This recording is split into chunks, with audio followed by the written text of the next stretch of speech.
Mike the Ref Maloney, Big Bad Boris on the call here tonight. Let's go! Third! Let the Super Kick Party! Yeah, pay the money for that. No one. And of course, you gotta get the Coffin spin.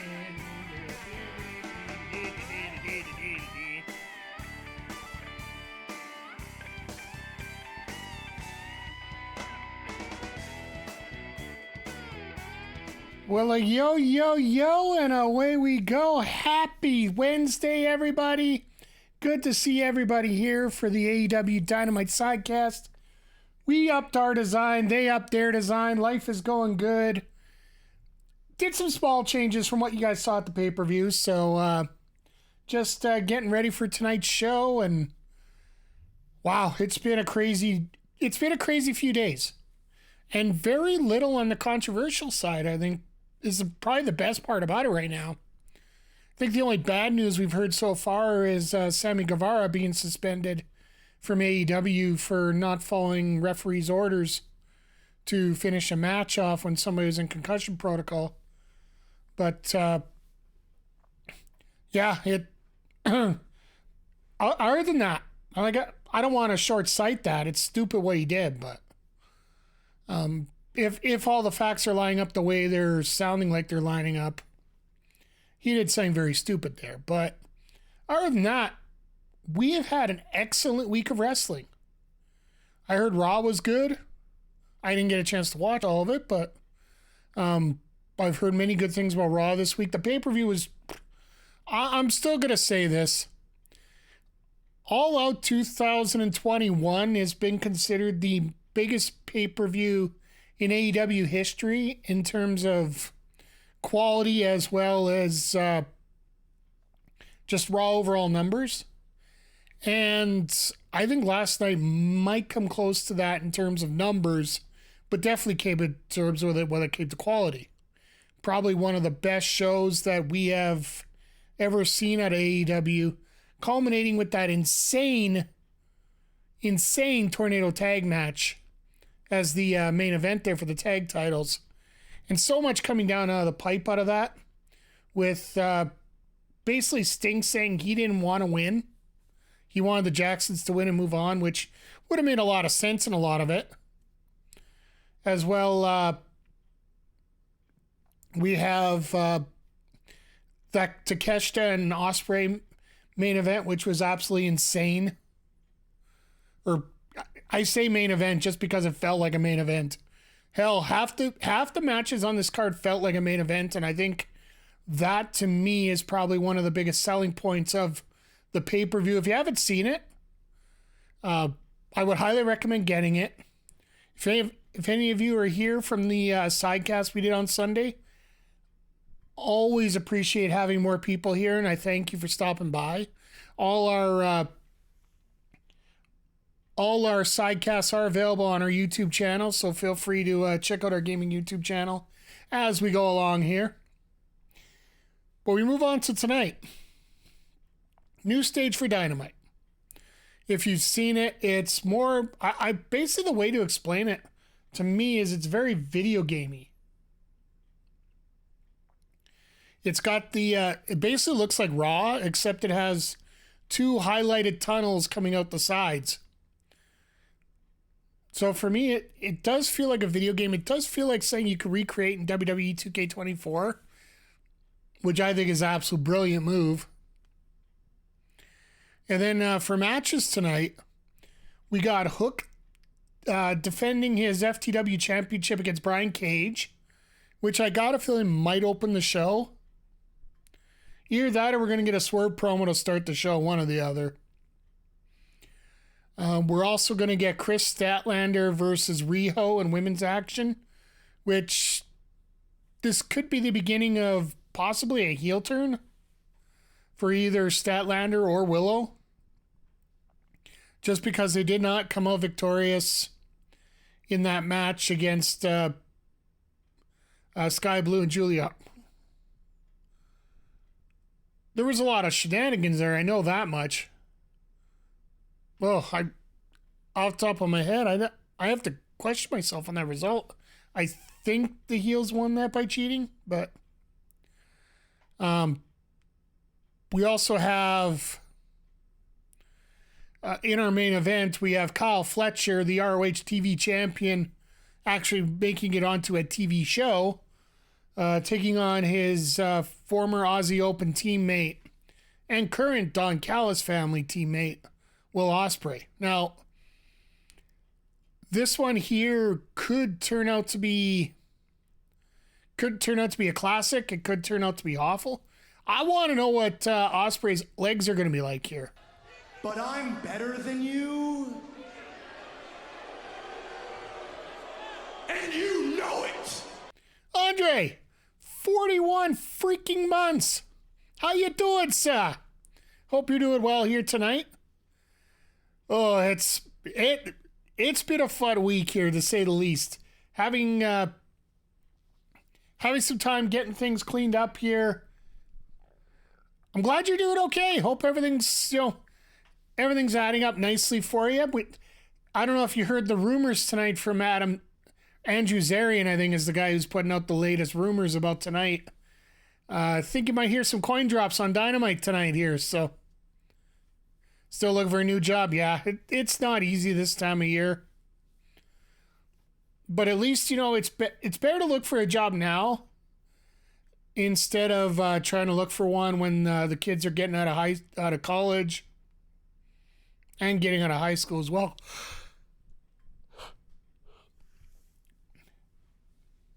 Sorry, a little bit of clearing the throat there too. So, yeah.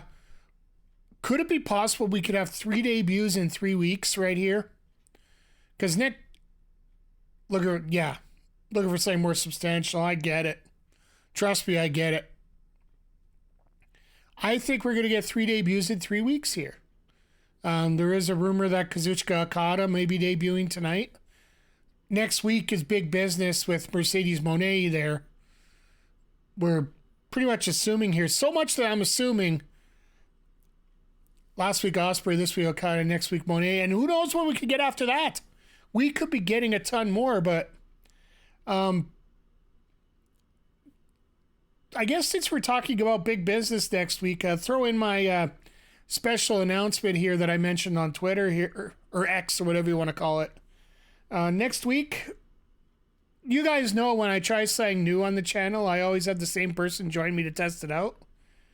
We're going to have our first 2-person AEW Dynamite Sidecast, and as always, my guest for the first time is going to be Kayla J. She's going to be here. We're going to be watching along, and I do believe she is the biggest Mercedes Moné fan I know. Bar none, she's got the shirts. Well, of course I got them for her, but she is always a diehard Mercedes Moné fan. It's one of the people that got her into wrestling, period. That match between Bayley and Sasha Banks at TakeOver Brooklyn. Oh, Andre, you're definitely on the list. We're going to get you on here too. My goal right now is to put... we're going to have any of the special themed Dynamites or Rampages. Or sorry, not Rampage. God, no, we're not sitting around through that. Collisions. I do plan on having a special guest with me for the show because they're supposed to be a little bigger, a little better. So definitely, I'm starting to compile a list of people that come in. You want yours to be a normal, boring episode? Well, for many people, those special TV episodes are a little boring, but... Hey, JJ, how you doing? Hopefully you're able to stay up for this.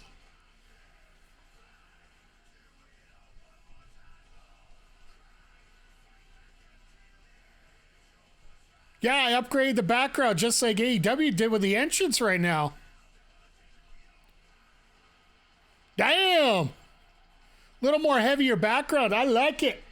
I like it. And the graphics are all new and shiny as well. I think I might have to upgrade my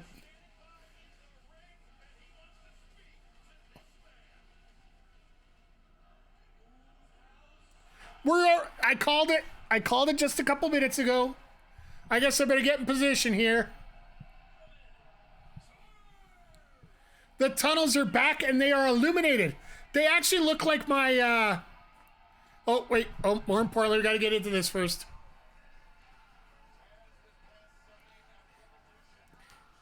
In a swerve when I drive and I gotta hit a rave because I got kicked by a Hangman. Oh, God, that was bad.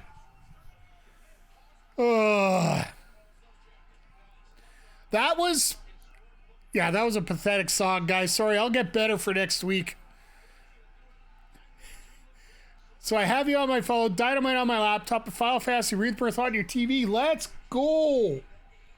Where is it here? There we are. Got the foghorn for you on that one, so. But yeah, Jaeger, the towers are back. They look like my my old lights for my stream here, like the ones that help with the brightness, bring it in. But I really love the graphics. Everything looks sharp. Everything looks... Well, I see everybody else is getting into the rhythm too here tonight. But if you watched on Sunday, you saw that Hangman's basically a face at the... Or not Hangman, Swerve's a face at this point.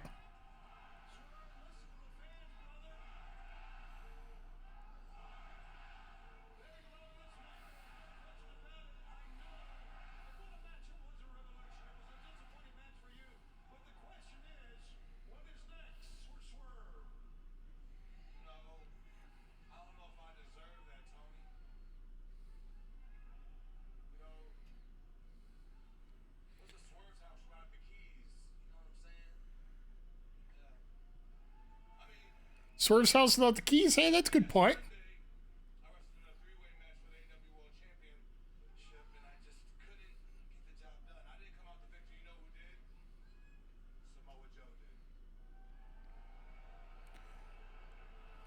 Samoa Joe really ain't a heel. He just took care of a good situation.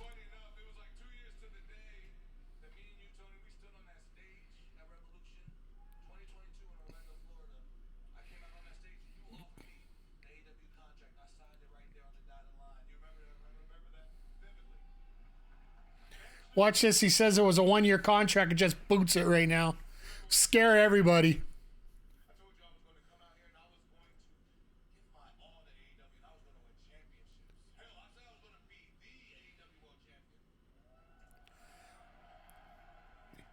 Chat, lay it out to me here. Do you think he's going to get a double or nothing? Oh, that last match is absolutely freaking insane.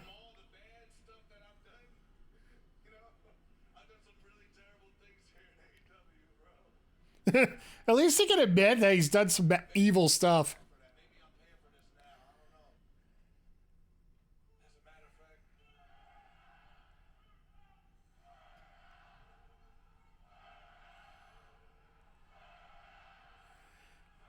This crowd is not going to let him get down on himself.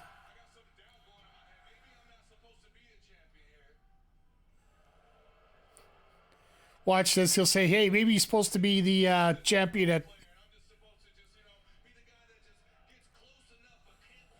Wardlow loses to Joe at Dynasty and Swerve wins it from Joe at Double or Nothing. That's what I'm thinking too. My goal from the start, my prediction from the start was... God, this crowd. Hey, Adam, good to see you here tonight too. This is freaking insane here right now.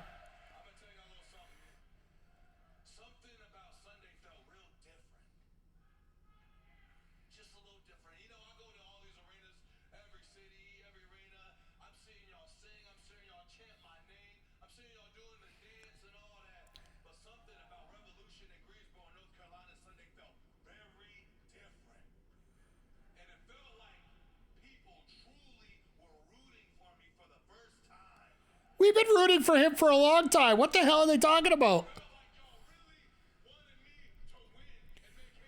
Anyone should have known that Swerve wasn't gonna win. He's still got time. They're right on the edge right now with him, I think.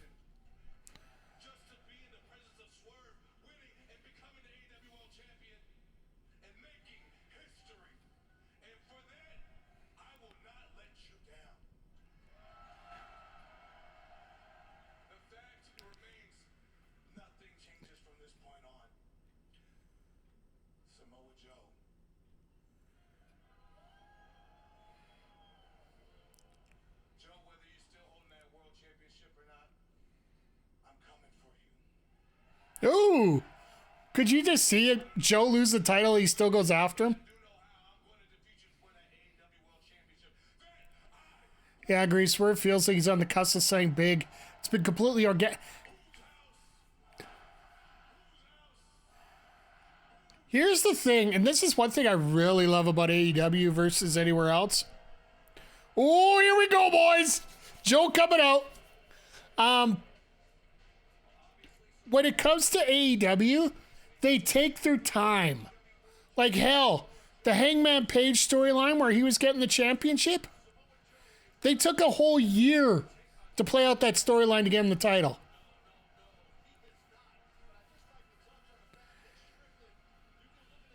They got it till the end of the summer. I haven't watched much wrestling due to certification. You know what? I don't blame you, JJ. Life gets in the way. And that's why most of my time I've been on AEW. I haven't watched much WWE. And now my Saturday nights are going to be with Collision. Because now, if you haven't heard, we're doing Collision here on a sidecast as well. And then starting Saturday, right after both shows, we're going to be doing maybe a week or two of WWE 2K24 GM mode. So stop by as we make some picks and watch some matches and talk some wrestling after. If I don't get to see Ospreay at the end of the Dynamite in May, I'm going to have to bulk up. Yeah. It took over a year for Thunder Rosa to get back. Well, yeah. I got a feeling the women's division is going to change quite a bit here coming soon. They've been doing it on Collision, and now they're going to start doing it on Dynamite.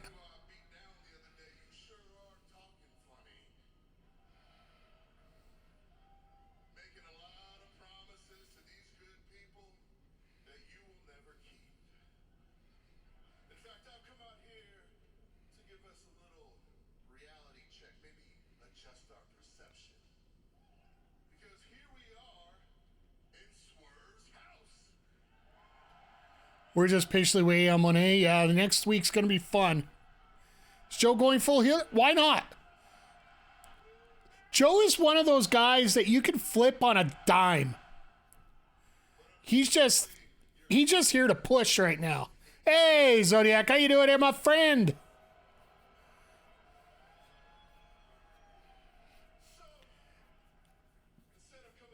Great to see everybody get out here for a hot start here tonight.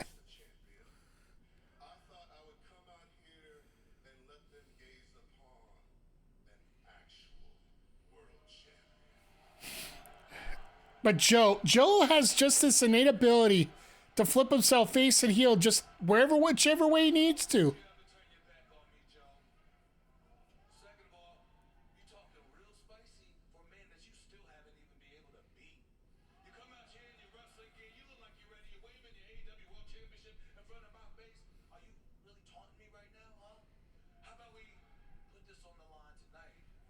Yeah, you gotta do that.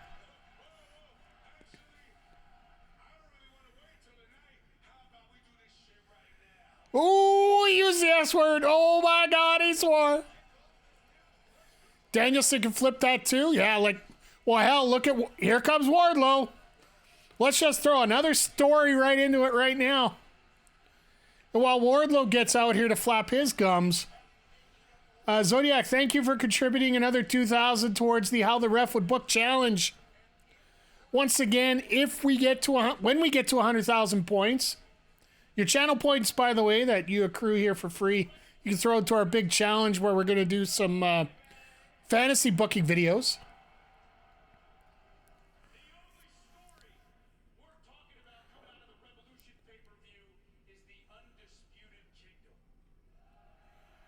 So,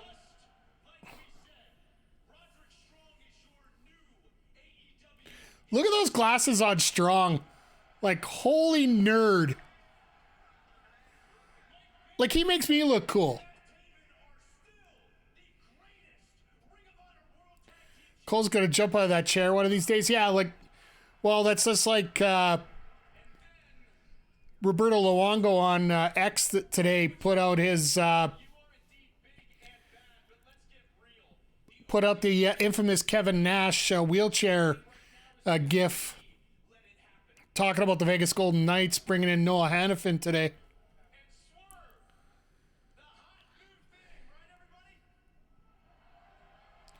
Wardlow's days are numbered with O'Reilly back.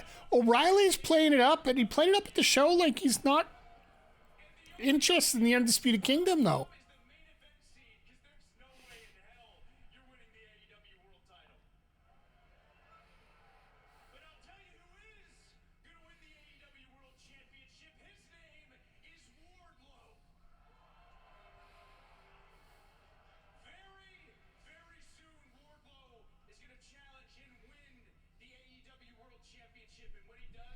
Why does he have wolves on his pants? That's the one thing I'm wondering right now.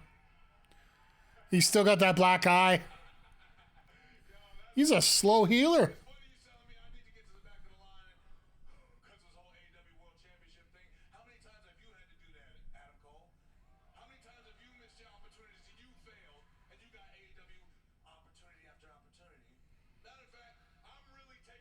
He got two. Wow!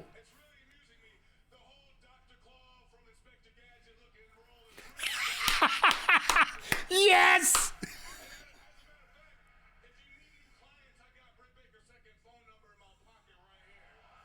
Now he's bringing Britt into this? Oh my God, here we go.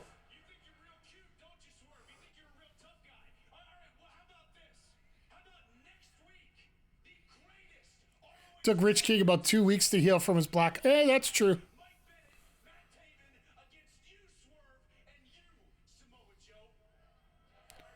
The hell?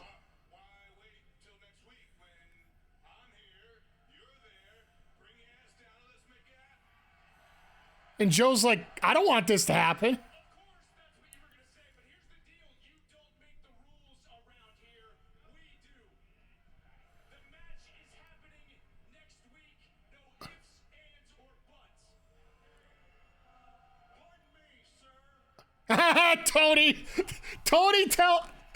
Tony has no love for Adam Cole either.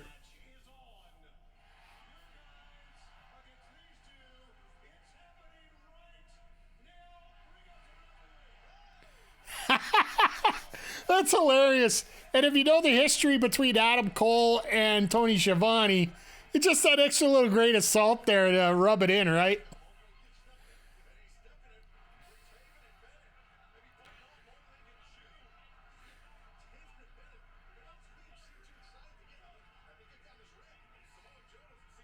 I'd walk in, just walk out again. And Wolfpack, I don't know, maybe. Tony is AEW's laptop of the anonymous GM. I actually don't mind this. The fact that they don't have a GM or an authority figure out front. Because they could just use him whenever they need to, right? So now they're showing the Canada tour, which I find funny. They're calling it a Canada tour, but they're doing 2 weeks in Canada, back to the States. Another 2 weeks in Canada, back to the States. I prefer no authority figure too. I hope the Bucks don't become one tonight. So I think Tony Khan accidentally spoiled what the announcement's going to be during the press conference after the pay-per-view. Because I watched that whole thing because I had the little detox a little bit after the pay-per-view. And TK mentioned that there's going to be a tournament to determine who's going to be the new tag champs now that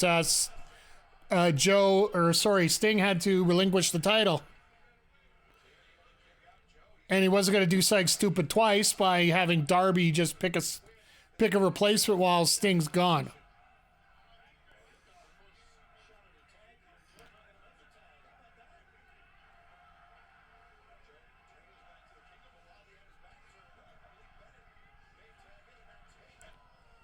So yeah, I'll talk about a missed revolution. What do you think of Darby's bump? I love the Daredevil, but it's a little much. We haven't talked about it yet, and I'm going to put this on hold on mute because these companies don't pay my bills, so they don't get no airtime on the audio. My thoughts are very simple, and I actually love it today. Surprised it was real glass and no one cried over it. Here's the thing, and this is what This is what came down today from numerous sources. Prior to what was going on with the whole spot and everything, prior to the match, they actually had a early dress rehearsal. But they had actually brought in a stunt coordinator, a professional stunt coordinator that's just meant to deal with these things. Showed everybody exactly what to do, how to do it. They had doctors on the ready there because they knew this was going to happen. And they had a second finish set up if Darby wasn't able to continue. Now, you're never going to tell Darby to say no. Like, he, in what, 20 days? He's going to climb the highest mountain in the world right now. He's going for Mount Everest. If nobody knew that, he's actually going to climb it. So if he wants to do this, I've always said these spots are not my thing, and that one there just, it's almost apropos for what, for Sting's TNA character, more or less, the crazy Joker type. Because if you remember, it's actually Sting that pulled out the glass, not Darby. Because I think Darby realistically would have just brought out tables. Sting wouldn't have been that crazy. But that spot was absolutely just brutal for the way it happened and the fact it was real glass. And you could see Darby at the press conference, like, he was getting stitched up and then he just had to come out because he wanted to hang out with Sting for that moment after the press conference, during the press conference and such. And everybody just looked at his back and it's chewed up all the you know what. It's going to be interesting to see what happens next week because, once again, seeing fans splash the glass didn't do anything for me. Yeah, that's true. Like, I remember when we did the Force Pro Wrestling death match, I couldn't stomach it. I had to leave. But I love the fact that what Force Pro did is they actually went up to everybody in the front row and actually gave them safety goggles because they knew something would happen.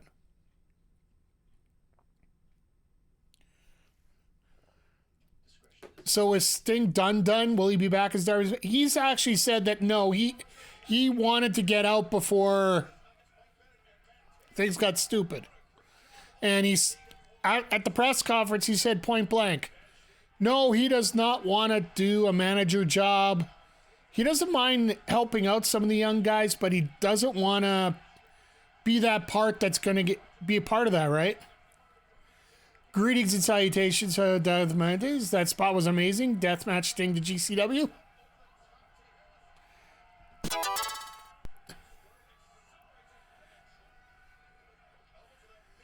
The safety goggles protected my eyes, but the light tube got caught in your mouth.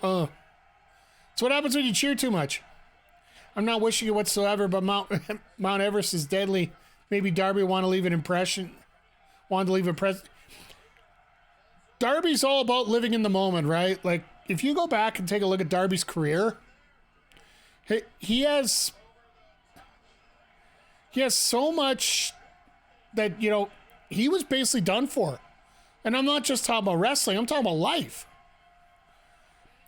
And one thing you learn, like, I don't wish this upon anybody, but for the better part of a year, I was on the streets myself. And one thing it reminds you is just, and I'm sorry, Adam, I haven't listened to this week's Rambling Idiot, but I know the topic and it fits perfectly here. Go out there and live your life. Make your own impression about what you want to do with your life and make sure you enjoy it. And Darby just loves being a daredevil, loves the adrenaline rush.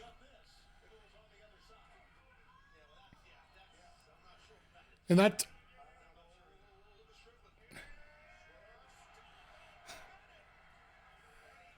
Damn it, Bennett got nailed hard.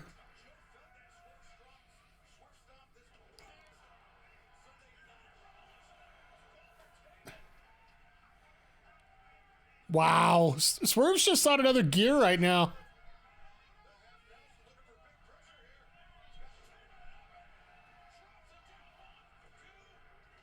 There you go. That was it. mean, he jumped his house in a truck too, always pushing the limits. Plus he wants to wrestle for a great time, not a long time. No, you know what? I really wish that that Jeff Hardy would talk to Darby a little bit more and try to, help him out with this stuff, but I guess because he was half alive once, decided to do it. Well, it just reminds him that he needs to get through everything. He just take advantage of every moment. Don't. Uh-oh. So Joe is so worried about Swerve that he's doing this right now. I don't think Darby will wrestle as long as Hardy. The way contracts are and the way that things go, I don't know if I'd see it either.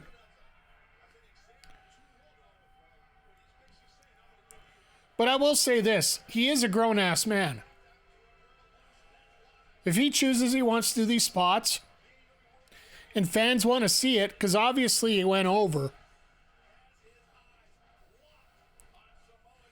think he'll go 10 more years tops, then walk away and be okay with it? I could see that. Well, so much for your dynasty theory there. Well, maybe they'll have a no finish, but that's next week. We just found our main event for Big Business next week. Hot damn. Remember saying in 2000 that Jeff Hardy would be in a wheelchair? I'm better Whoa. than you. And you know it. McG flying in here with another sub. Thank you. Appreciate it. So happy to see you here, McG's. Good to see everybody here. Everybody just piling it all over the place. Oh, Big Business next week is going to be huge. And while you get this promo out, I want to get my promo out. If you guys weren't here off the top of the show, we're going to be having a special guest next week for Big Business as I try out the new stuff on Twitch here and try the new layup and whatnot. Kayla J is going to be joining me, and we're going to have two people on for the sidecast. So, and yeah, Darth, as far as I know, Kayla J is the biggest Mercedes Moné fan I know. So,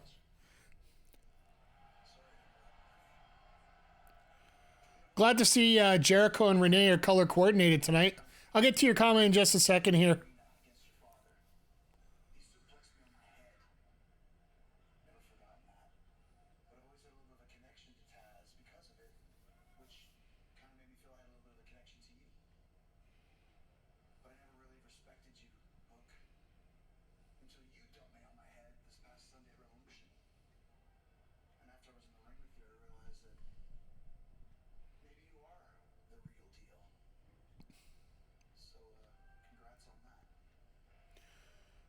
Congrats on getting Chris's respect. Woo! What do we do here? What would I appropriately put there? I'll give it an NBA Jam coin, not even a Mario coin for that. Wondering if anyone shows a Big Business. Oh, I'm more worried about if somebody's going to show up tonight. Because they're supposed to be, we're supposed to be hearing some coins tonight. So, say the same now about Darby, but he's way crazier. I'm sure Tony didn't put a gun to his head and make him jump through glass. It's his call. But as a fan, I wish he'd dial it back a little. Yeah, absolutely. Yeah, Darby, I just wish would come back here a little bit. Has anyone tried Woo Energy yet? It harnesses the power of 7 mushrooms. 7 mushrooms. No, I haven't. I don't want to pay that much for a case. You know what? I might actually have to do that. If we get up to 20 subs as a total for subscribers, I'll order a case and bring it in. I have to pay the shipping fees and all that, which is, I'll deal with that, but that's not a big deal. But we will do that. And McG with the comment of the day. Ooh, hi, I'm Jericho. Look at me, I'm Jericho. Kris Jericho. Yeah, Some of Jericho's last matches were just, ugh.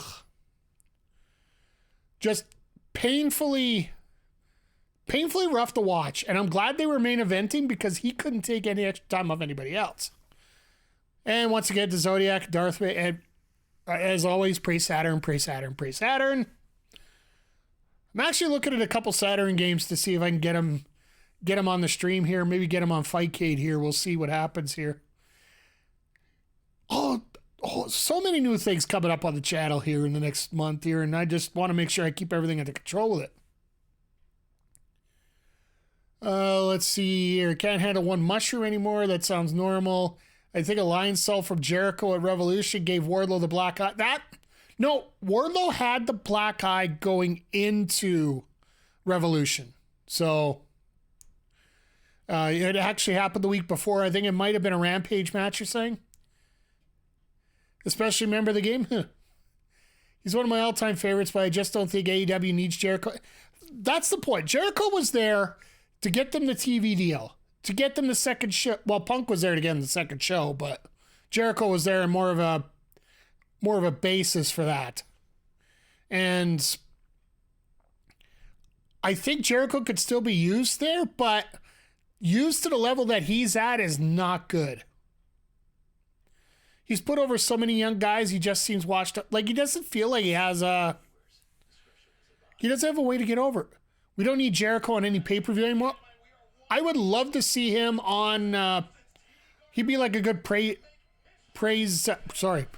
on a good pre-show. Jericho knows how to fire up the crowd.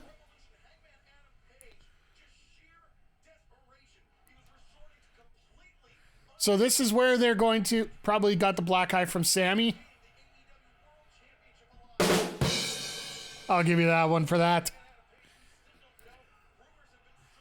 And Jaeger, praise Saturn, praise Molly, you're welcome. And praise Saturn not.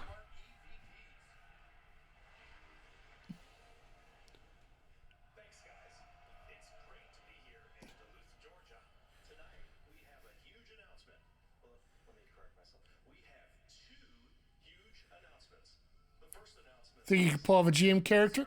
No.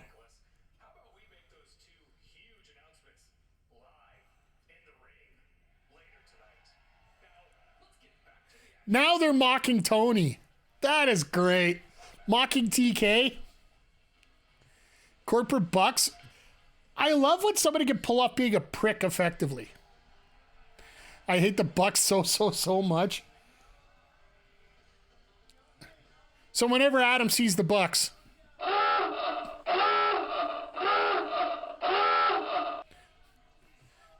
they need to open their eyes wider. Yeah, like no, I can see what, like, up until the start of AEW, I was feeling the same way when it comes to the Bucks. Because they sell about as well as the Saturn did, I'll give you that one. You get a good shot for that one. Attaboy, Adam. The Bucks know exactly what they're doing and it's working. Yeah, like, they know how to do this whole thing right now. And McGee, thank you for contributing another $2,000 to the How the Ref Would Book challenge. We are at 61%. So we're at 91,000 right now. We get another 10,000 in here? Or 8,300.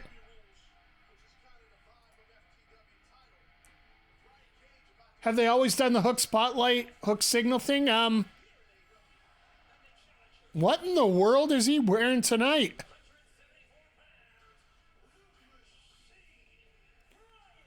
It's been a couple months. It hasn't been very long, but it might even have been as early as after All In.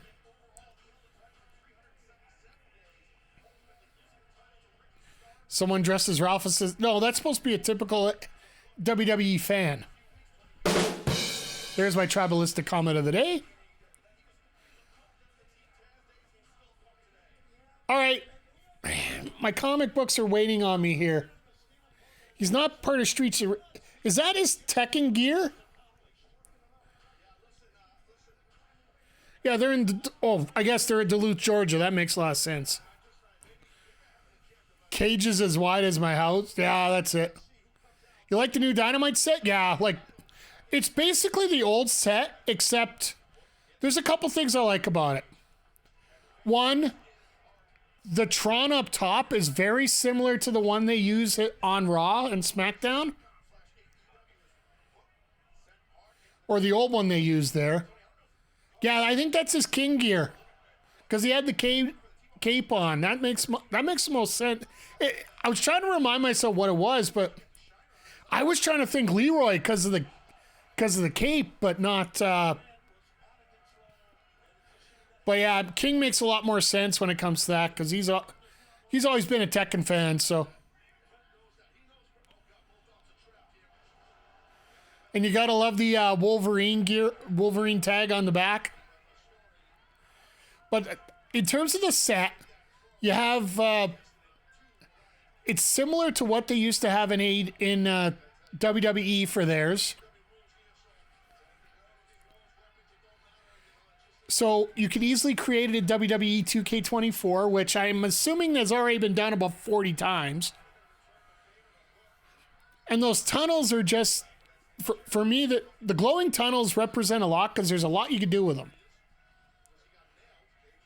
But they also do remind me of the lights I used to use for my setup here. Oh, there's our fire extinguisher spot. Just curious, everyone's favorite wrestling set of all time. Purchased in the yeah. I would have to go with I would have to go with that one. The giant SmackDown fist is probably everyone's favorite.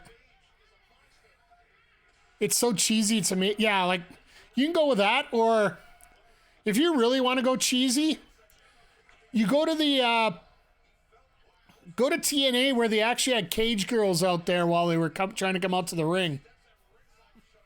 Not exactly a 2024 thing right now. I love the AEW idea of heels coming out from one side and faces coming out.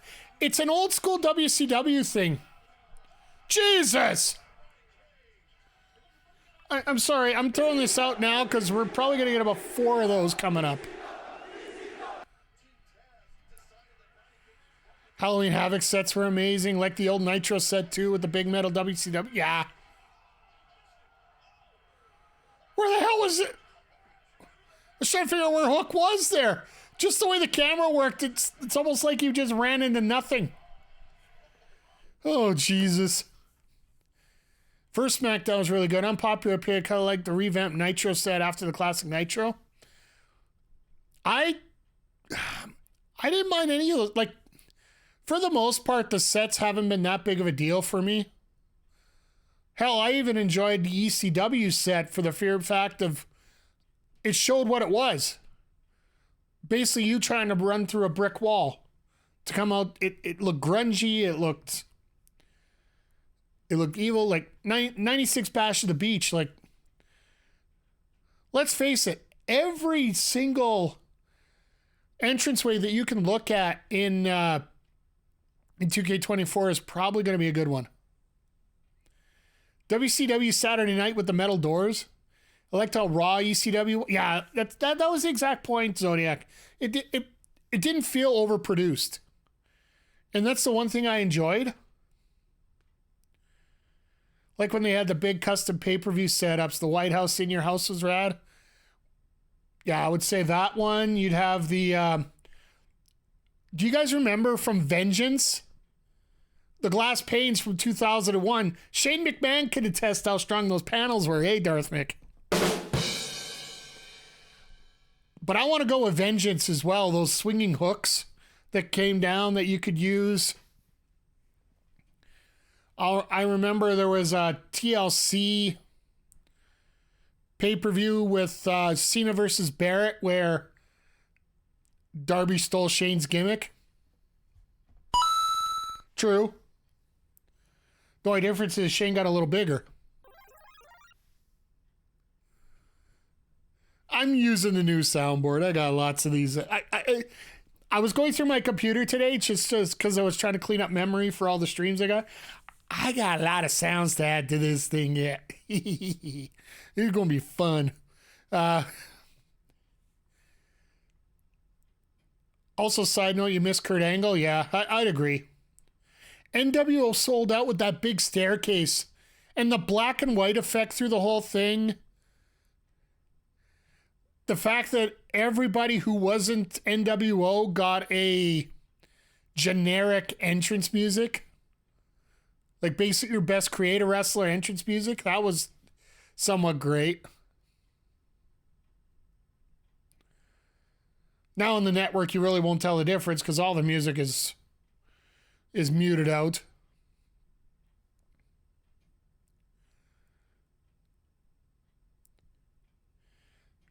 Shane is the best wrestler of the world. You got it. Oh, there it is. Funny how you say that, Darth Mick, and I find this button.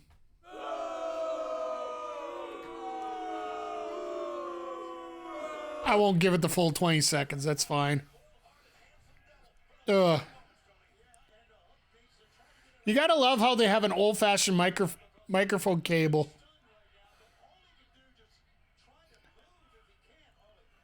And they have the RCW special barricade out in the ring as well.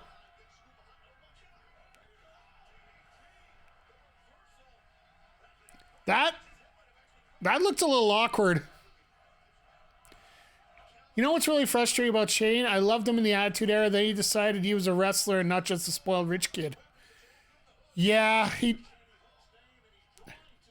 I think it was pretty much... I don't know how much he really wanted to be in the ring. I think it would have been more about the fact that he volunteered to leave in 2010, right? Because he couldn't stand all the stuff that we understand now. I think Shane had a little bit more of a knowledge about that. And when he came back, Vince said, you had to do this and this and this. Anybody watch the new Dark Side of the Ring? I haven't. As a precedence, I usually don't watch too many of those. I might start now,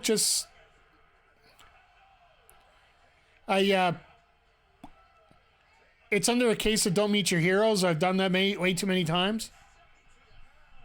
The name on the contract does say McMahon is still one of my favorite moments ever, even if what it follow, well, yeah. Haven't seen a bad one yet.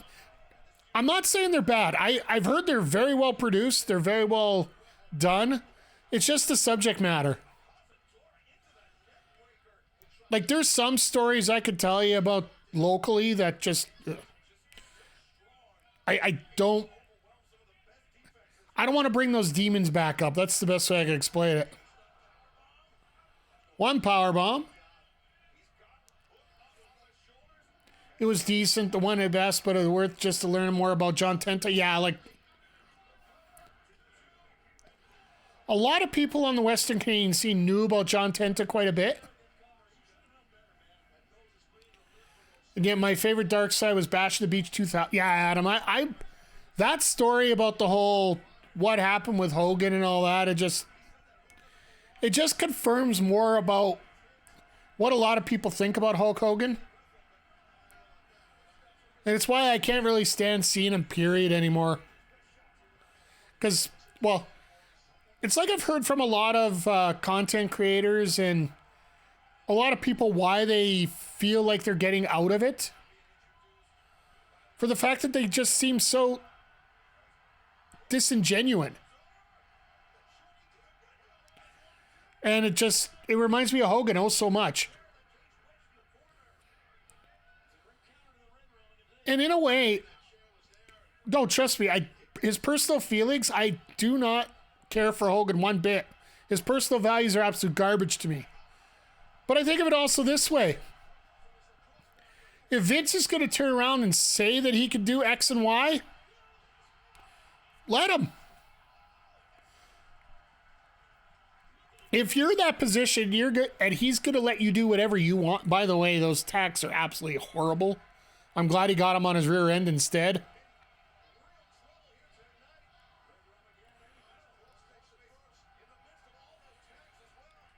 And if he gets the red rum in, he's going to put him on his back in the tacks. That's going to be nasty. Oh, no. Nope, better. And Hook's not giving up. Holy crap.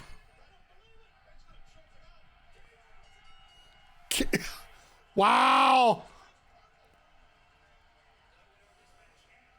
Hook's covered in tax, but he still kept the title. Gosh, dang it. Played right for well. Collision Korea weren't that sad either, but yeah, most are pretty sad. Not saying you want to bit. Yeah. So someone oh, the Gates of Agony. I thought that was for a second there. I thought it was Tungaloa.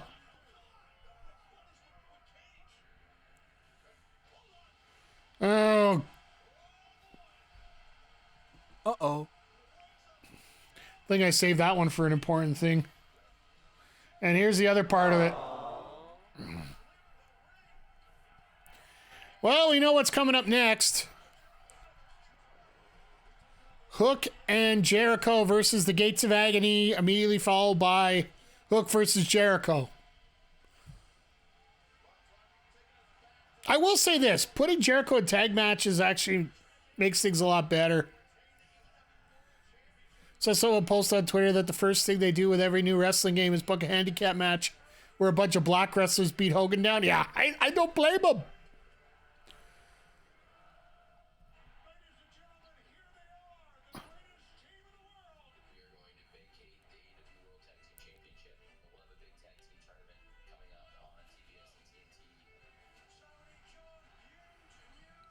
So is this how we get the buck? I'll get to the rest of the comments here in a second here.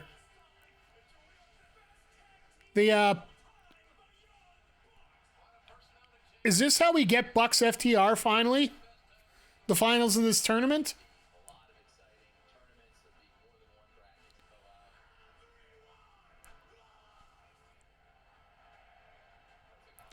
Or do we get some breakups here? Like we got our six-man our Bang Bang Scissor Gang could get broken up. But we could be all over the place here tonight.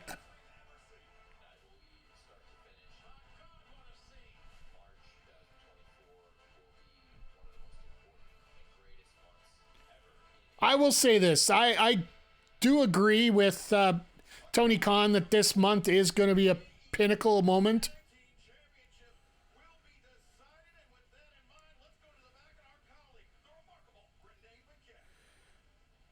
All right, Renee, what do you got?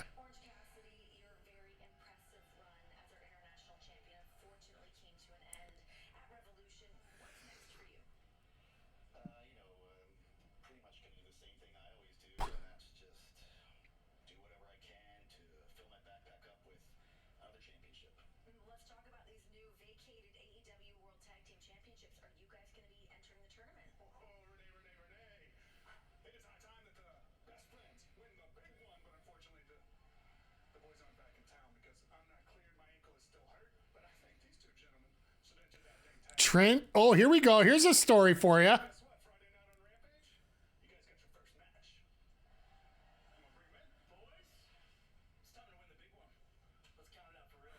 Oh my God, he actually did effort to put his hand there.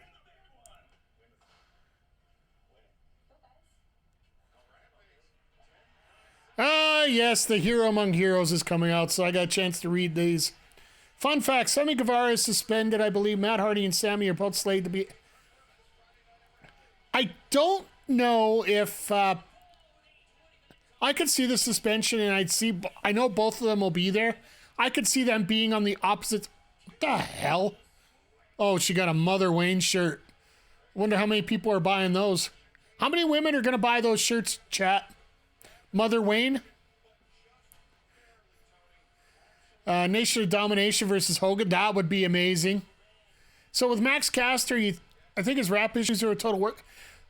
I think it's more of a shoot that turned into a work. Because Caster's always been told to calm down. Just a little bit more. And... what the hell? Oh, we got Daddy Magic versus... All right, well... we're going to get a little bit of magic splatting here. With Caster. He's been sanctioned a couple times for his stupidity, and now they're just going to play it up in a storyline like he choked. At the pay-per-view, he stuttered through his promo and missed.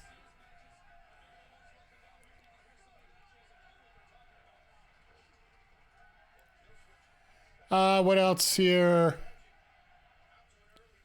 Orange Cassidy is the greatest champion of all times. Yeah, in modern times, I could see that. He's a definition of an entertainer. He's almost like the perfect WWE champion in many ways because they're talking about sports entertainment. And Cassidy is exactly that. Dead. Fightful Select confirmed that Matt Hardy's contract runs out this month. Theoretically, it was supposed to be Matt and Jeff at the same time, but with Jeff out with injury, his contract got extended. So Matt could be released, and there could be... I don't think Matt's going to do anything stupid, because I really feel that Triple H is going to be calling as soon as both of them are free. Just a feeling now that Vince is gone. Christian, at last you're on your own.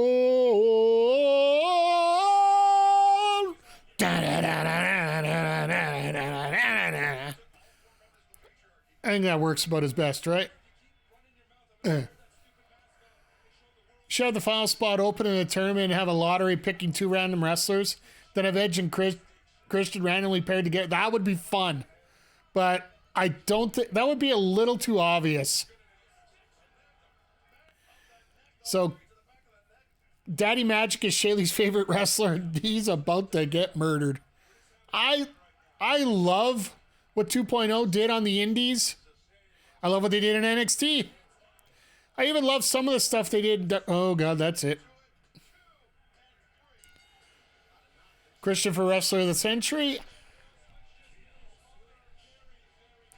I think he's the most efficient wrestler of the century for the fact that he's done the most without having to do the most. And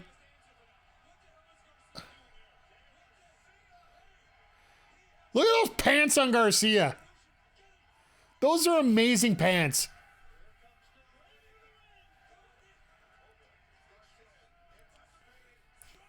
Love the spot of Revolution where Christian just kept throwing Garcia back out of the ring every time he beat the count. Just to get a count out. Well, yeah, like...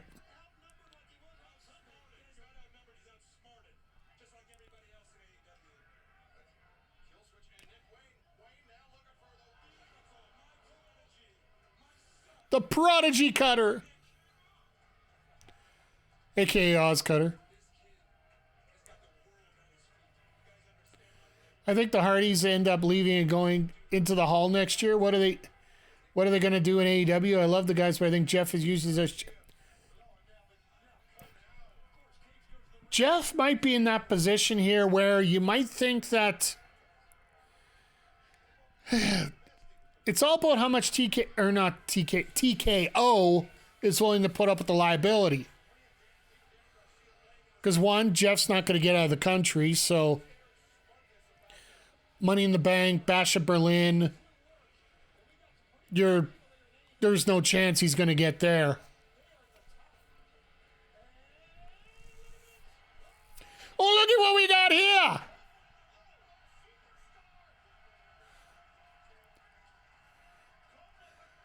I think this might be the first time where somebody's come out without hitting the button.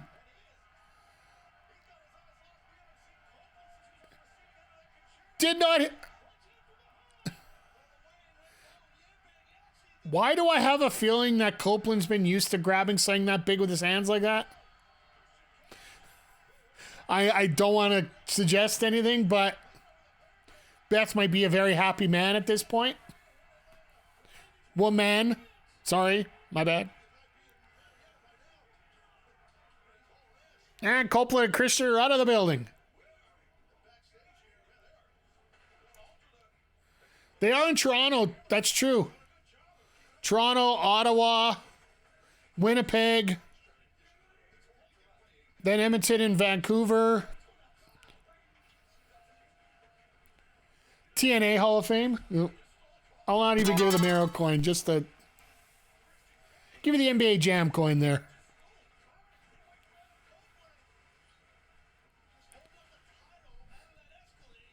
So...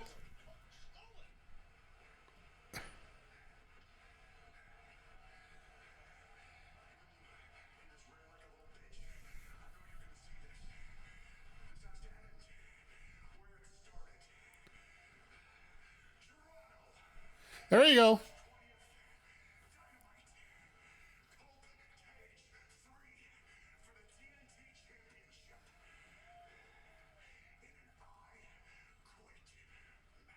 Wow.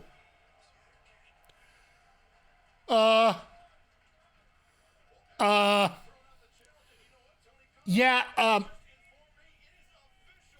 tonight, new stage. Maybe some new stuff coming. Next week, big business. Week after that, Copeland Christian I Quit match. Like, you want to talk about banger after banger after banger after banger? I need to get that Sheamus quote on here. Ugh. And everybody's just like, God dang it. And here comes O'Reilly. Let's just keep rolling here. Man, this is so much fun.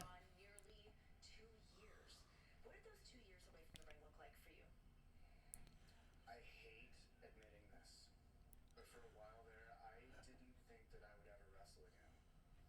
But to be here now, to be cleared, to feel the love from the fans, to get a second chance to do the... I don't know if you guys saw Kyle's comment about everything. It actually is... It's actually Sting that caused the injury for him. In his attack, it basically compressed his spine and that's what led to all these injuries and also becoming a father.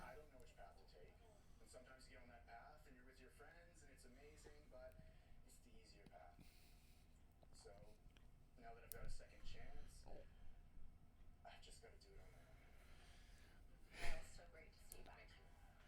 All right, so Kyle's confirmed he's not going with Undisputed. And the Bucks are coming up after the break. I got a feeling that Okada's going to be introduced by the Bucks because they have the big Bucks and they're unloading the big talent. I do have a feeling that's what's going. And the other one's going to be about Dynasty coming up next month. By the way, big business. Collecting underpants is big business. Number 1, collect underpants. Number 2, Step 3, profit. Duly noted. Let me get a note about that here. Let me just... Oh, and by the way, if you like this case, cheap plug here, just head over to our merch store down below. You can get them for iPhone and Android. I'm actually looking at possibly getting a new merch store just so I can get some more dang products instead of the same 10 things all the time. But yeah, and just like I still have the old shirt. I got to get the new shirts out. Wow, we have hit 1 hour already. I don't want to be a hater. Back from ad break. You have a new... Oh, no, I've had this case for a while, but you can get your own case here over at our merch store here. Let me get the link in there for you for, cheap plugs as they are. Where are you?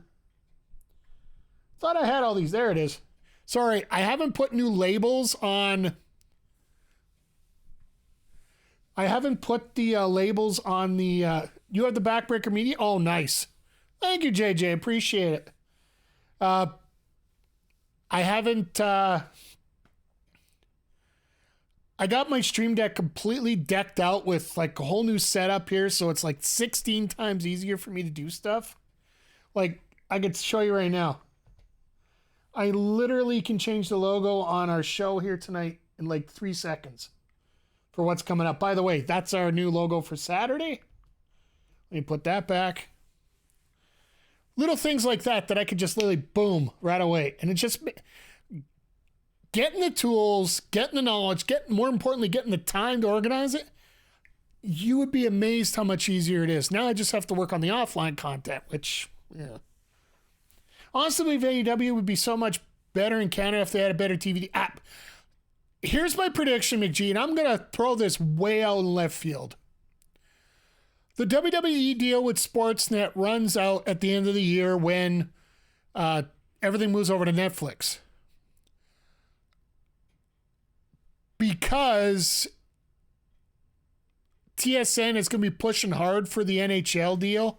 If the NHL returns to TSN, AEW is going to turn to Sportsnet, and they're going to get the same deal pretty much that the WWE has right now, where all their shows are going to be on the 360 channel. I totally believe that's the case. I can't see it not being that. There's just too much positive going on, and Tony Khan has to know if he wants to get his collision numbers up, he's gonna have to find a way to upgrade in it, especially out here. Because hell, the rest of the world, you either got TNT or TBS, or else you got the Fight app, where you can watch it internationally. Because if you're in Europe and whatnot, the Fight app where I end up picking up the pay-per-view, that has AEW on there all the time as well. I also think if that doesn't happen, they're going to get a streaming deal put together. And if they end up on Max, like that's the WB Max situation that's all put together here. If they end up being on Max, we'll get it on Crave and everything will be somewhat okay. Like, I'll tell you point blank, I'm loving the fact that I'm going to be able to save $15 a month starting in January. Because I very rarely get a chance to watch Netflix as much as I like, but now the WWE's on there. Even if I have to pay an extra $5 for the WWE package on Netflix, I don't mind that. Now, but regardless, if they with WB right now, who knows what's going to happen? Because I'm a little pissed with Warner Brothers right now, mainly because of their announcement about the cancellation of their AAA lineup. Essentially, they're getting away their AAA lineup and they're going with live service games. So now you know why Mortal Kombat 1 is a piece of running garbage right now.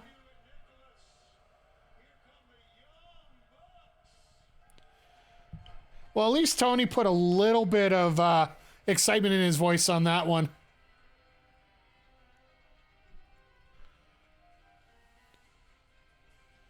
So, folks, throw it in the chat. What about MK1? Well, Warner Brothers Discovery made an announcement that they're basically canceling any future projects on AAA games. Like your Batman Arkham Asylums, your... essentially what Mortal Kombat 11 and Injustice 2 are like. And they're going to be focusing more on live service games, which is basically why MK1 is the way that it is. Like the microtransactions that are through the wazoo.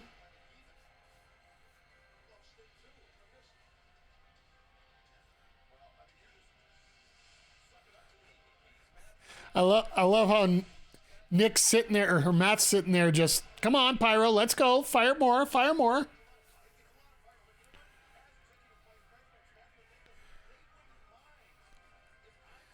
I really feel like, so yeah, basically, if you're expecting MK1 to become anything better than what it is right now, don't count on it. Just straight up don't count on it. I want it to be better, but I don't think it will.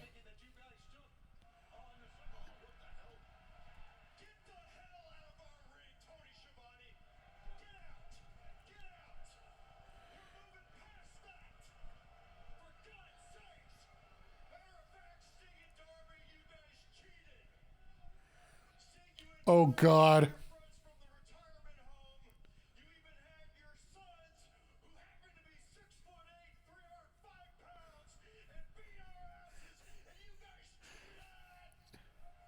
So, if you're 6'8" and 305 pounds, why didn't you sign the damn guy?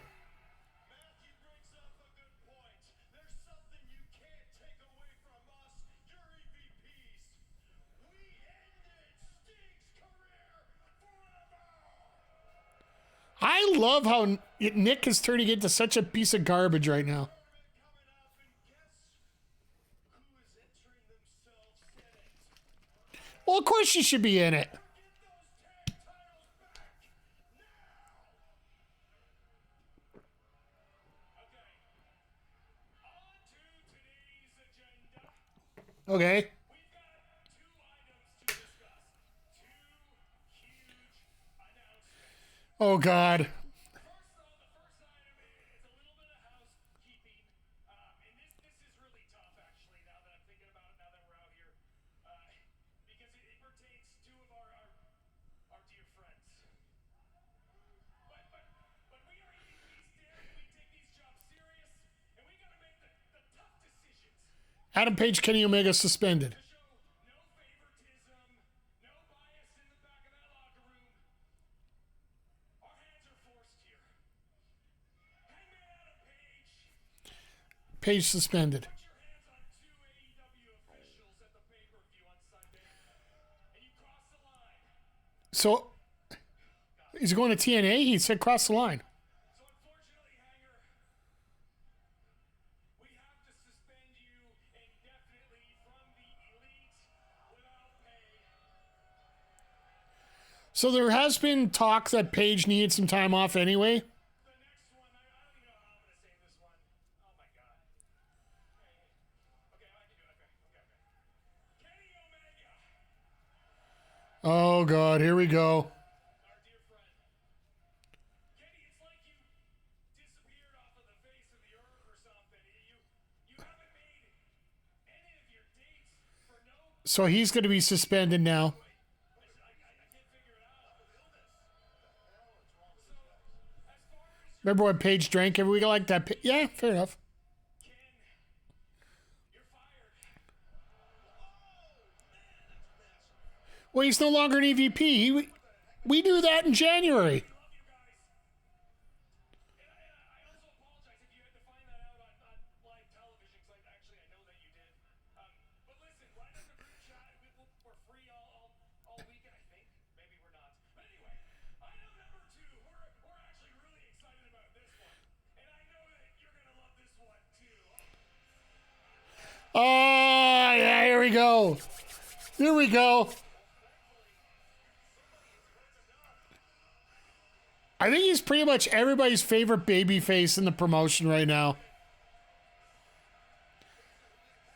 Wrestling Observer put him as the #1 promo as voted by fans. The favorite guy to talk.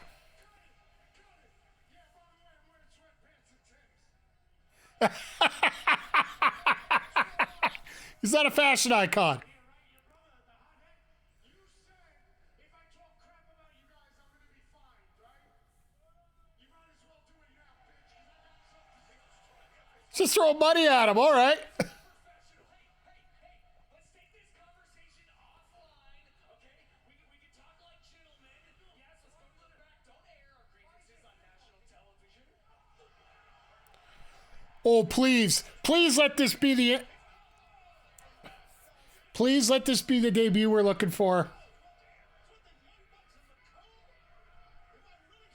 Well, if you want to become a heel, that's the way to do it.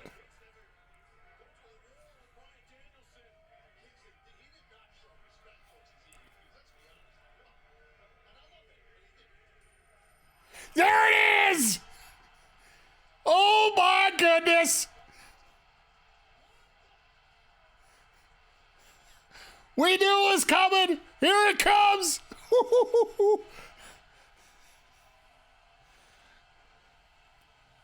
Okada looks better in a suit than the Bucks do! F the Fed. Ha ha ha!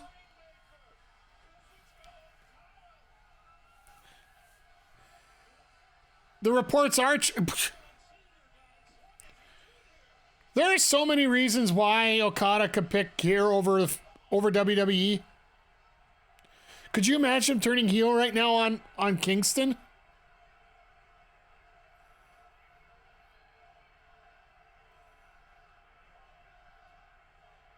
There it is. 3 seconds. 3 seconds, I called it. Well, looks like the Bucks have their muscle.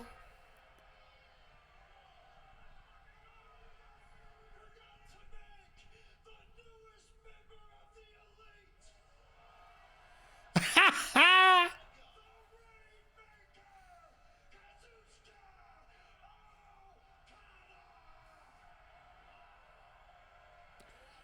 Well, you want to make him heel? That's the way to do it. Has Okada, like, Andre, you're the expert here over in with Andre and Melball's Wrestling Talk.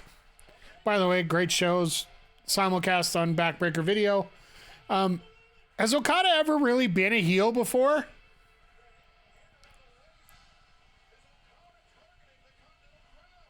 Oh, the first hour's been absolutely amazing here. We just got our debut of Kazuchika Okada. Had Swerve and Joe take on Taven and Bennett in our first match. We had Christian and Matt Menard, Luchasaurus and Matt Menard, Killswitch Matt Menard, whatever the hell you want to call him. And now we just had basically Omega was fired from the elite, from the EVP. Page was suspended from the elite. Kingston came out to say, I can't stand your bullshit. And, oh no, Omega's going to be out for a while. And then, as Kingston came out to call out the bullshit, all of a sudden we have Okada show up. Looked like he was going to be on his side, and then all of a sudden, nope, hits Kingston from behind with a lariat.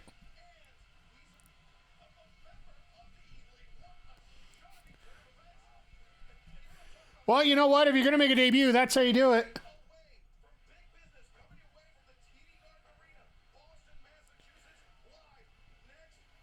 Okada keep his New Japan theme? I think that's what it was. You heard the coin drop. I could see it happening because they basically... That's my apologies. It wasn't a lariat. It was a Rainmaker! Better? And it was his New Japan theme? Okay. Yeah, Andre, has he ever been a heel in New Japan other than the fact the fans couldn't stand him for a while? Because I don't think so.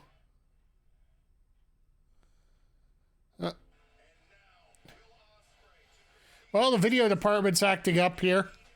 They were doing so good throughout the show, and now all of a sudden, now they're just starting to hit the brakes a little bit. Oh, he played Tweeter last couple of years, but he's never been a full-out heel. Okay, that makes sense. Sorry, Andre, my bad. I have to be honest with you guys. The chat's been very lively tonight. A lot more lively than I'm used to here for the last few weeks. Like, we've gone up, we got down, we got up, we got down. Yeah, Nick, look at what we got lined up here. And Crowder, if you want to line up to check out what's going on here, this week we got last week we got Osprey's debut on, even if it was a promo. Sunday we got the return of Kyle O'Reilly. Tonight we got Okada. Next week is Big Business, and 2 weeks from tonight we get Adam Copeland versus Christian Cage for the TNT title in an I Quit match in Toronto. Like, Big Business, definitely.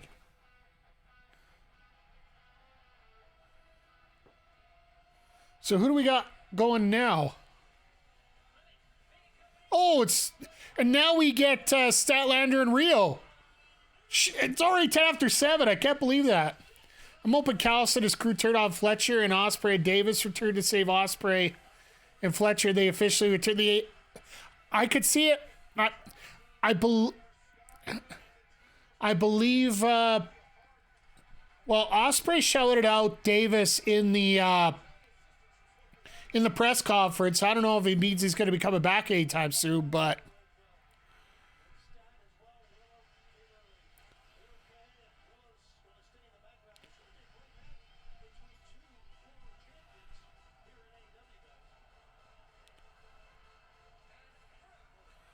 They even had both come out the face tunnel. I like it.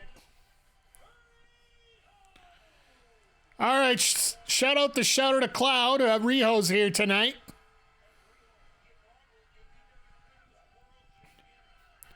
Davis last wrestled the Wrestle Dream where he got a wrist injury. So, yeah, it's been, 2 months already. I don't know how long it takes to fully heal a wrist. All depends on the severity of the injury, too. And I don't want to start speculating on medical stuff. Due to be back soon. Well, tonight would be good for us soon.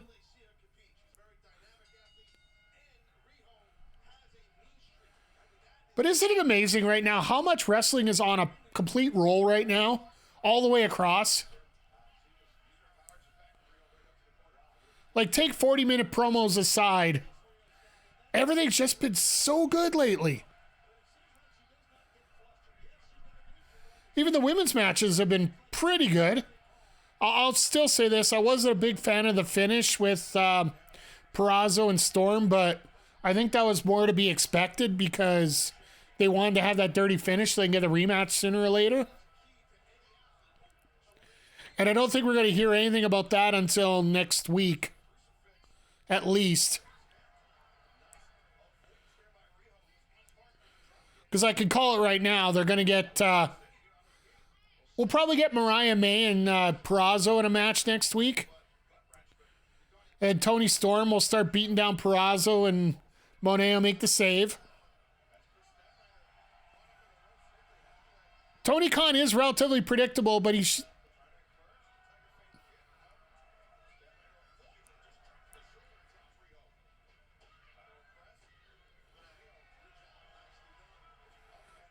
That was a very slow and deliberate cover. Like to see Riho challenge Julia Hart. That would be great. I want Mariah May to keep her classic Storm. If you were here on Sunday, I don't get fooled often. I really don't. I got fooled there. Like, she looks so much like her original character. Like, she looked straight out of Fight Forever. Yes, you did. I'll be the first to admit it. I will just literally, where are we here?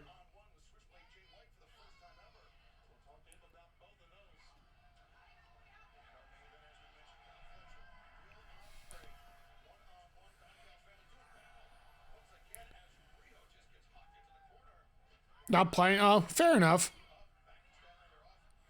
Between Mariah May being old Tony Storm and Surfer Singh's son, I was in a constant state of confusion. That's true. Not planning to do a watch party for Dynasty so I could join you for the side. We'll chat about that later, Andre. I don't want to jump the boat on anything, but I want to get a lot of people in. I know that there's a few people in chat here who have asked to be a part of it, and I think we're going to get everybody in here. Trying to jump the boat? I think you jumped the queue, I think is more about it, but no, we're going to bring in a bunch of guests. If anybody's interested, feel free to add yourself here or just message me after and we could talk about it. We got lots of time to figure this stuff out. We're going to have fun. Hi, I'm McGee. Exactly, McGee. You're one of them as well. I know Zodiac's mentioned he wanted in. HPC2 Sweet's been in. I like to see Statlander just... and I appreciate that, Zodiac. Leave it in your Tuesdays free just for that. Or Wednesdays. My God, I can't even get the day in it. I'm too excited. Statlander needs to run this division. We need Baker Hayter back. Could you imagine Baker Hayter Statlander? I'd just love to see that triple threat. That would be amazing. I hope Britt's feeling better with her back, that she can actually get into wrestling a little bit more. I know her back was absolutely in horrible shape. The fact that she got mentioned earlier in the show, typically when she gets mentioned, she gets popped in here, so... I know I put a comment out earlier today how much Britt needs to come back, but like honestly, I didn't feel the same gimmick, but I felt the same energy coming out of Britt Baker when she was here in Edmonton. Like everybody just stopped and paid attention when she was in there. I know the women's match was usually the bathroom break, but not in that case. But yeah, this is going to be fun. Like this is I'm officially calling the start of season 2 for us in what we're doing here. And then starting on Saturday, we're going to be doing the WWE 2K24 GM run after wrestling's all done. So we'll get about a week or two of GM work in every week. Probably going to, for Saturday, we'll probably do the draft and then we'll do week 1. We'll see timing wise. If we can get up to week 2, we will.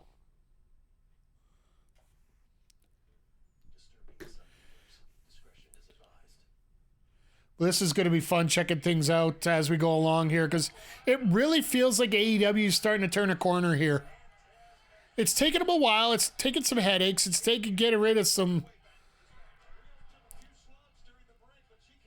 As much as some talent is actually really good, sometimes they're just not a good fit for a spot. Best example I can give is Charles Montavious Punk. Hell, I could even throw Jungle Boy into that mix too right now.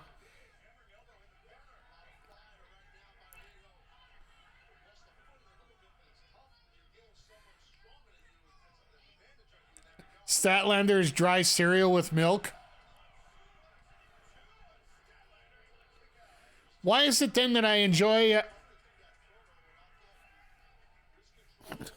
Wait, hold on, JJ. I'll get to you in a second here, Crowder. Dry cereal with milk. How the hell? Uh-oh. I don't know how you get that. Just going with that. Anyway, how's the torture leader Jack Perry? Yeah, like I heard that and I'm like, what the hell is going on here? I can't wait to hear what Andre and Mel's got to say about this when it comes up in their Puroresu review. It is going to be an epic kind of moment there.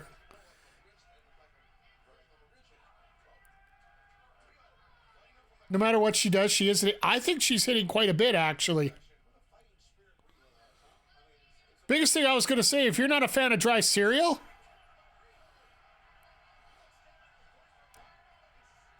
and Riho finally gets her shot. House of Torture might be the most annoying stable of wrestling history. Yeah, maybe. Well, there we go. That's going to finish it off here. Who could have thought that Okada coming to AEW, first thing on his business, turned heel, joined the Elite? Wow, yeah. Jesus!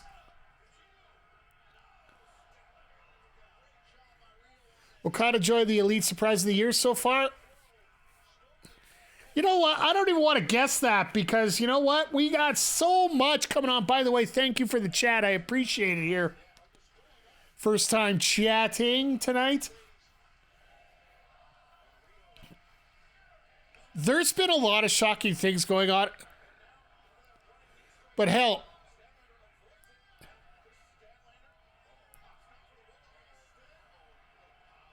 we got, oh Jesus.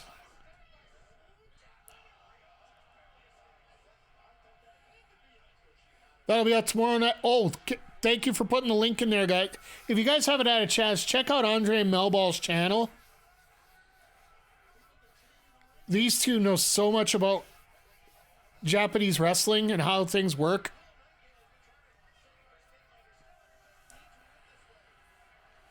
And it just shows in how much they enjoy talking about it. So we do simulcast the shows on our Backbreaker channel, but that's a week later.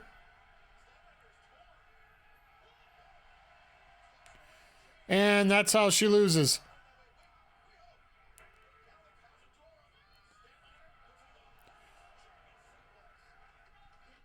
Use the chain. Use the chain. Stokely's trying. Okay, Jack Perry talk. Yeah, plus we dive into Fridays. Yeah, on our local establishment there, yeah. Jesus. Oh, no, she loses here. There we go. Riho gets a victory! And this is where a Statlander snaps. We haven't had Statlander as a heel yet.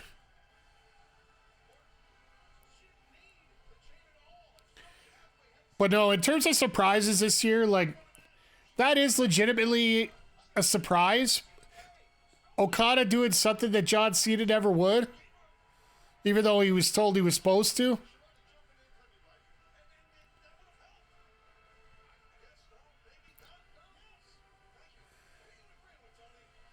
Be a good wrestler. She could be everyone's favorite Helian.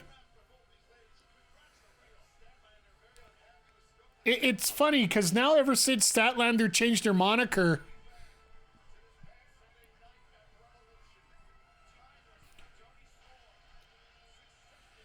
oh, here we go. Now we're going to get the segment. We'll probably get Perazo doing an interview after this. So I'm going to get to JJ's comment after the ad done, but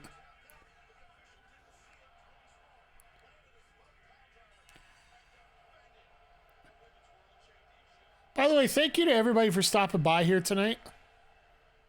Tony Storm, congratulations on retaining your championship at Revolution. Under dubious circumstances, how do you feel about your victory? Fooled you again, Renee? Just like we thought that, don't you? Wish my life was filled in black and white. Winning my title. Now, Renee, tell me, what season is it? Almost spring? So you only look smart. It's award season, Packhead, and as such, this Saturday on Collision, I'll be presenting the first ever Tony Award. And that's Tony with an I, so we don't get sued. She's got everything covered. Look, your first ever shirt, the same as my shirt. Oh my goodness. Available on AEWshop.commercial, of course, and I will be getting a cut. Now, until then, Well, chin up, eh, tits out, and watch for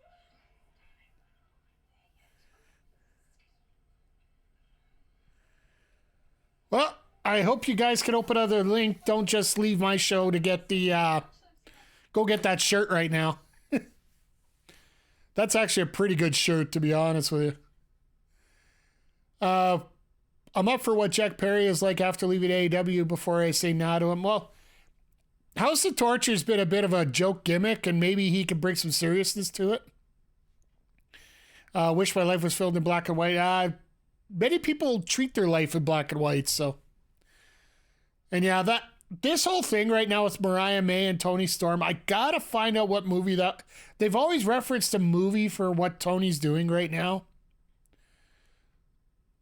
Because for those that are, I don't want to say uneducated, just haven't been here on a repeated basis, there is supposed to be a movie coming out about Mildred Burke, the one of the original female wrestlers that came out.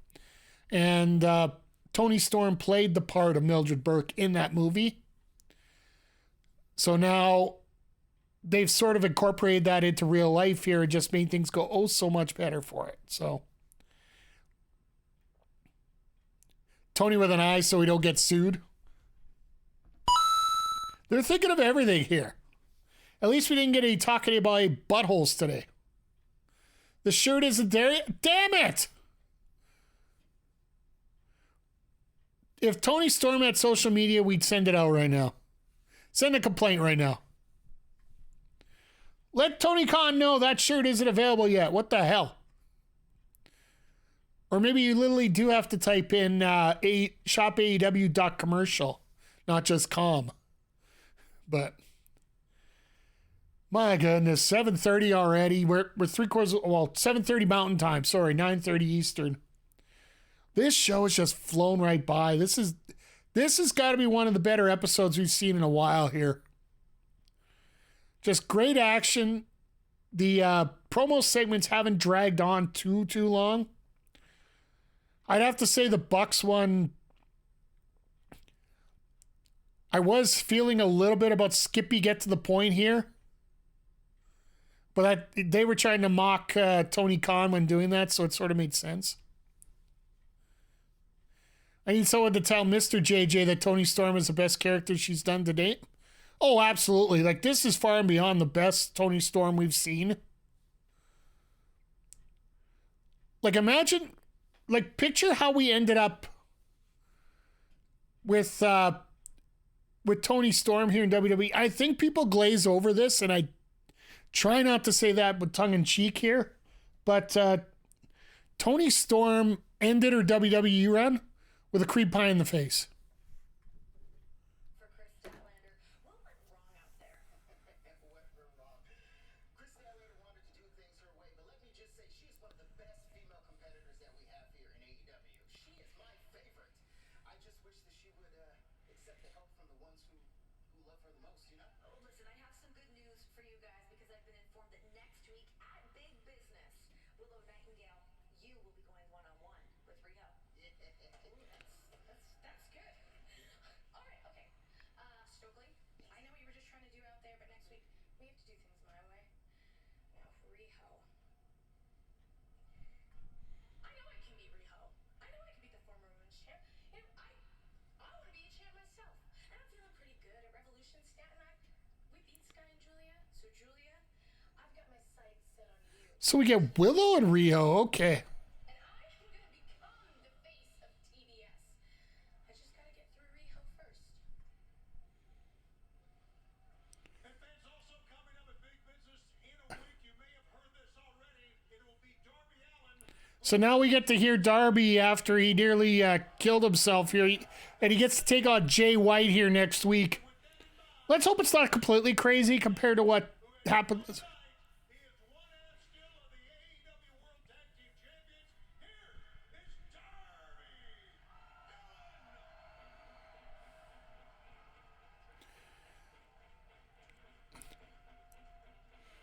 I love how he gets to walk out with the title.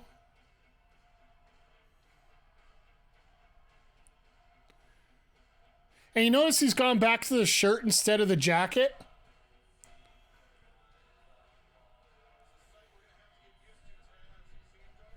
Because he was a shirt guy until Sting came on, right? So then he just went with the jacket that matched.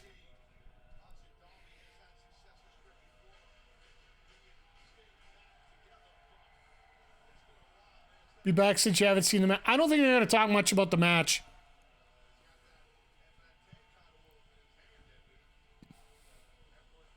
He might also be wearing the shirt so everybody can see the bandage on his back.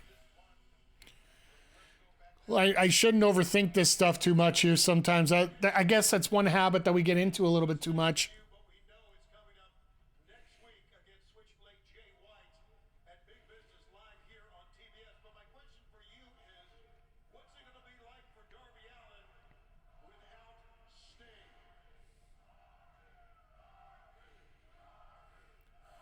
This better be quick because I want a nice sizable match with Ospreay and Fletcher. Probably going to get about 20 minutes. 15 to 20. And AEW's been famous for doing their overruns lately, so... I was homeless about 40 minutes away from here in downtown Atlanta. And then Sunday, I was main eventing one of AEW's best pay-per-views of all time in Sting's retirement match. I said I'd stop at nothing to make sure his career ended with the respect it deserved. And I felt like I did just that. Well, he did. I'm lacerated, I'm beat up, I'm tired. But what's next for Darby Allin? Well, next week at Big Business, I got a match against Jay White. And then on Darby in his platform shoes. I'm flying to go. Are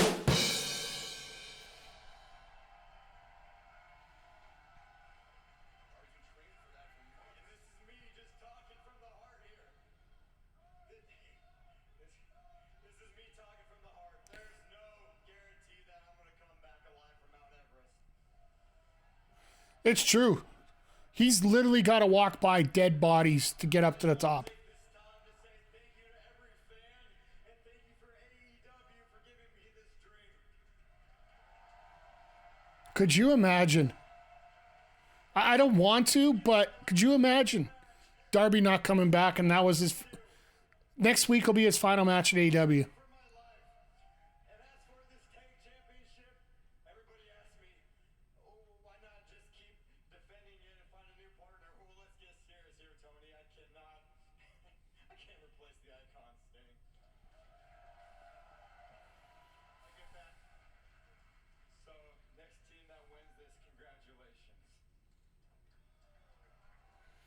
Just drop it in the ring. Relinquish the title. That's what just happened right there.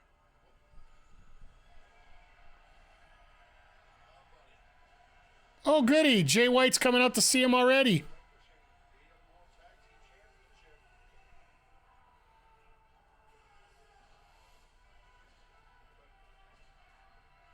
Simple and cold.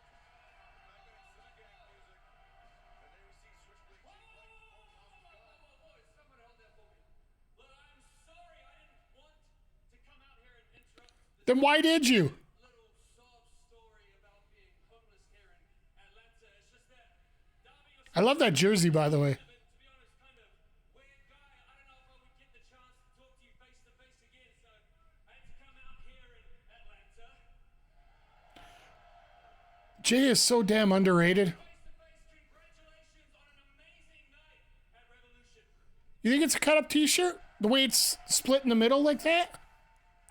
See you, Tony. Darby, you showed the world that you would do anything. You showed Yeah, I guess by the arms would make sense. you would sacrifice yourself to make sure that Sting would retire a champion.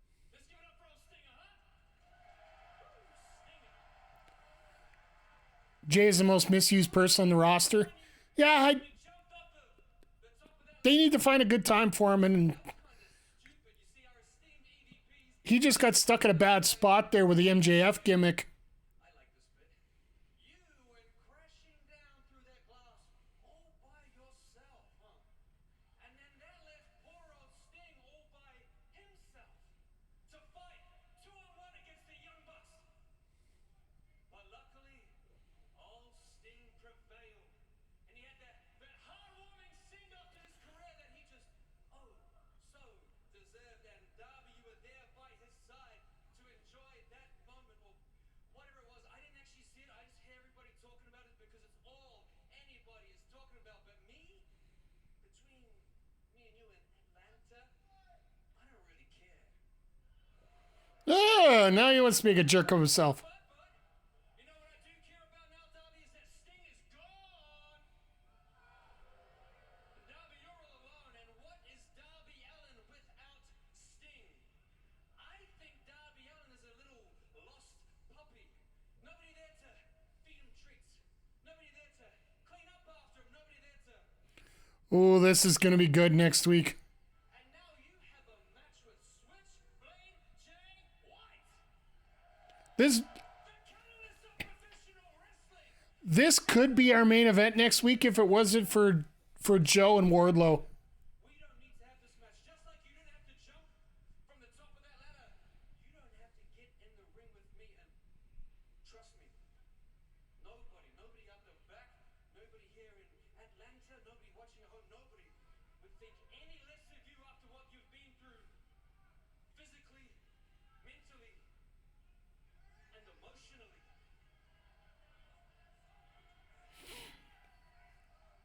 All right, Jay. I know what you're trying to do here. Get out of the match. Joe and Wardlow should kick it off and have this as the main event. I agree. Now, are they going to actually do that? Scratches. So I have a better idea. I have an idea on how we can preserve our precious Darby right here in Atlanta.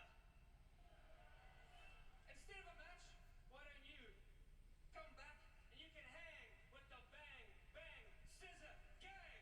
I tell you what, we have a nickname ready for Darby already. You want to hear it? Oh, God, this should be good. Want to hear it, Dub? Oh, no. Darby Scissorhands, baby. You look like you already love playing with scissors on the daily. Oh, God. Come to the back and you can scissor on daddy ass, huh? What do you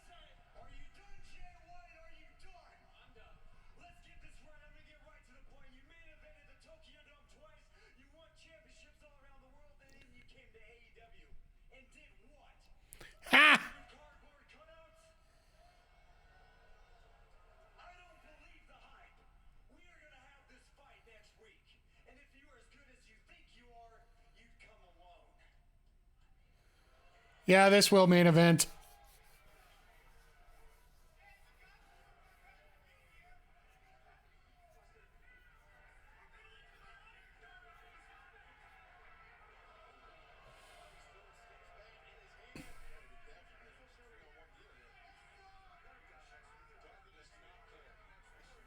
Yeah, this is going to main event next week.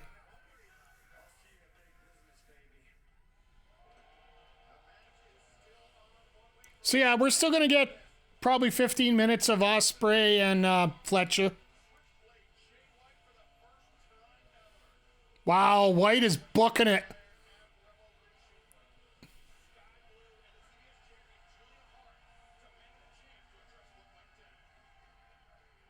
The hell? The worst feeling in the world isn't loneliness, but to be forgotten. And Willow, it seems you've forgotten who I am. I am the princess of the Black Throne, keeper of secrets, and the TBS champion. On Friday Okay. on Rampage, I'll be issuing an open house for anyone who needs reminding of who the TBS champion is.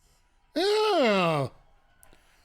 So anybody got an incentive to watch on Friday? That's the way to do it. Julia Hart versus in an open challenge with the House of Black rules. So anybody can pick a stipulation, and I believe it's a 20 count outside the ring. There's a whole bunch of funny rules with it, and just makes it different from all the other titles. So turns out to be a good thing, and we're gonna have a good main event here. And judging by the amount of time we got, they usually do about a 5-minute overrun, so we're probably looking at about 20 minutes for the main event here. While this is the last real commercial break before the show's done, I do believe. Usually give a rundown on what's coming up this week. Tomorrow I should be on rather early. I want to get on early so I can get a chance to watch the development stream for Twitch, because they're going to be talking about Road to the Show. And that's what we actually are playing right now on MLB The Show 23. So join me tomorrow morning as we check that out. We just got invited to Chicago White Sox spring training. Saturday, we're going to be here with AEW Collision, our first AEW Collision sidecast, immediately followed by the beginning of WWE 2K24 GM mode. We'll do our draft. We'll do our... we will also do probably week 1. We'll see how much time gives, and maybe we'll do week 2. We'll see. And then I might do something for Mario Sunday, but I'm not holding out for it. We'll see how things go here. I don't like to over-deliver here. But then Monday, once again, we just finished a tutorial on Thursday, or sorry. Yeah, last Monday we finished the tutorial. So this Monday we're actually getting started with Tears of the Kingdom. That was a tutorial that took a lot longer than it should have, but we're going to get into it now, and the story's so beautiful, I've been told, that we're going to just have to sit back and enjoy. And then once again back here on Wednesday for AEW Dynamite. Like I said, there might be some extra streams during the week. If you haven't checked out my socials, please do, on my link tree.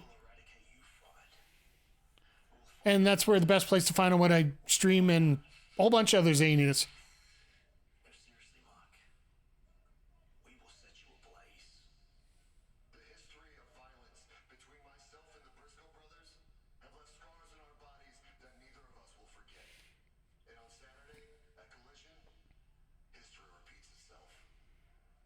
This pain, Mark, that you feel inside your chest, we'll make sure that it's surpassed by the physical that us, the merciful House of Black, will inflict upon you. Just let us know if we need to dig one grave or 3. Oh! So basically, can Mark pick up a part? Burns, the rain of fire. Julia just hit the spots there. Mark, chilling words from the House of Black.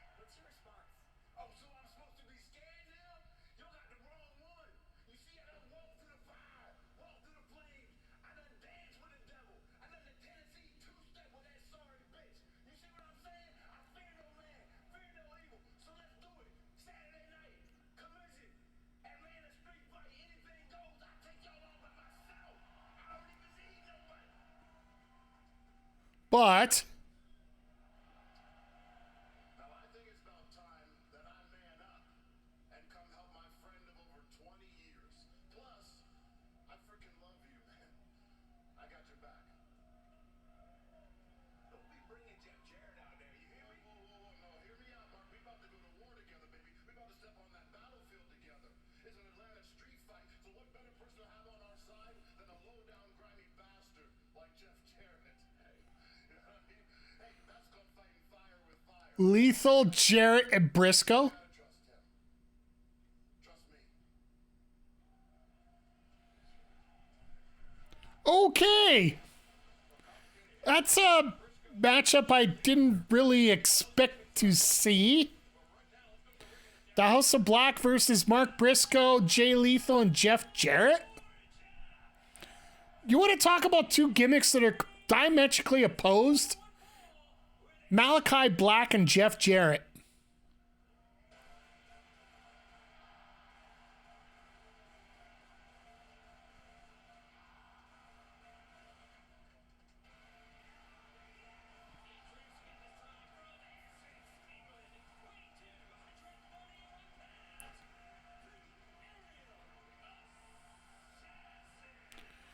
Look at that. Get up on Osprey. Hot diggity dog.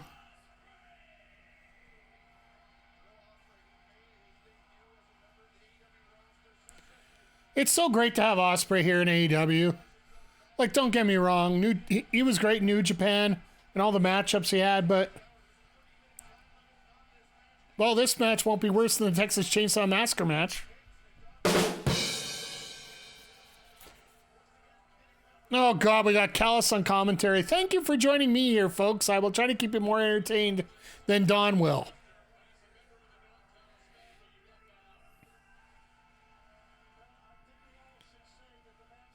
At least they're letting his music play through a little bit. I think that's something they know with...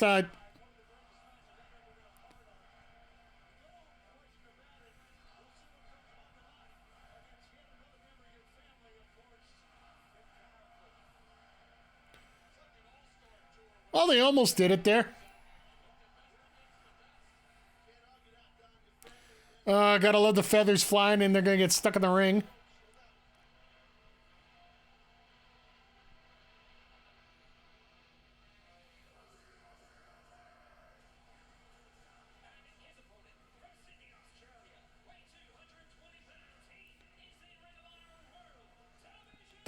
The look on Kyle here looks absolutely fantastic. Like, I've always seen him in the green of the Aussie Open colors. But now that since Davis has been gone and he switched over to the red gear here for a little bit, I don't know. Like I said, I could defer to Andre for most of this when it comes to dealing with these two in the ring here. But I did get a chance to see the survival match where Fletcher did win the TV championship that he's carrying right now. There is so much they did.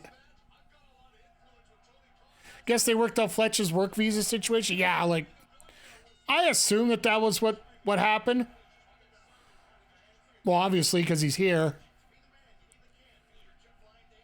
Because I know with Pac, it was sort of the same thing, right?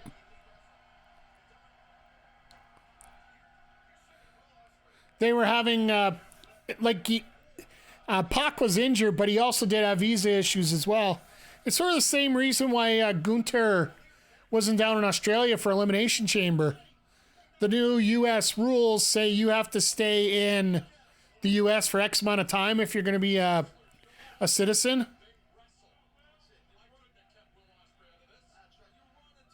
So unfortunately, they don't let you go out to other countries. Hopefully, it's got it fixed up before the Germany show at the end of August.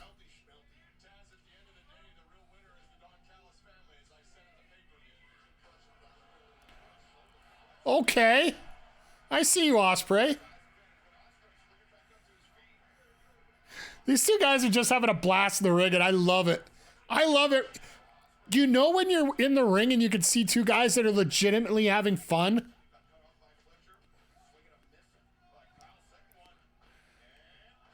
Like, can you picture how many times these guys have practiced this? In the training rings and the train dojos.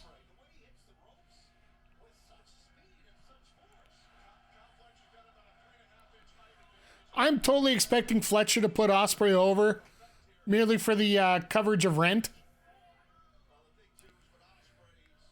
There are probably exceptions for work trips. So on Fletcher, Ospreay, Davis, and Mariah and Edmonton. I don't blame you. I would love to see all of them.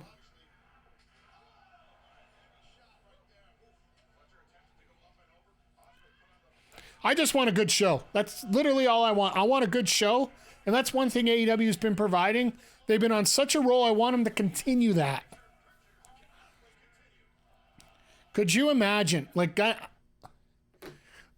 know they said it's rather impractical and unlikely. But could you imagine Omega's return during these Canadian stops here? Whether it be in Winnipeg or here in Edmonton. I know he'd love to get back when he was in when the AEW hits Winnipeg here.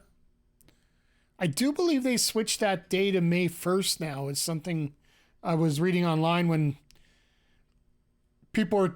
No, it was Sean Ross Sapp announced that, or was copying from the press conference when they were asked about Kenny Omega making it to... They have Kenny Omega on the poster for the Winnipeg stop on the AEW trip on the Canadian tour. And Tony Khan said point blank, I don't want to put that expectation in people's heads that Omega is going to make it to Winnipeg.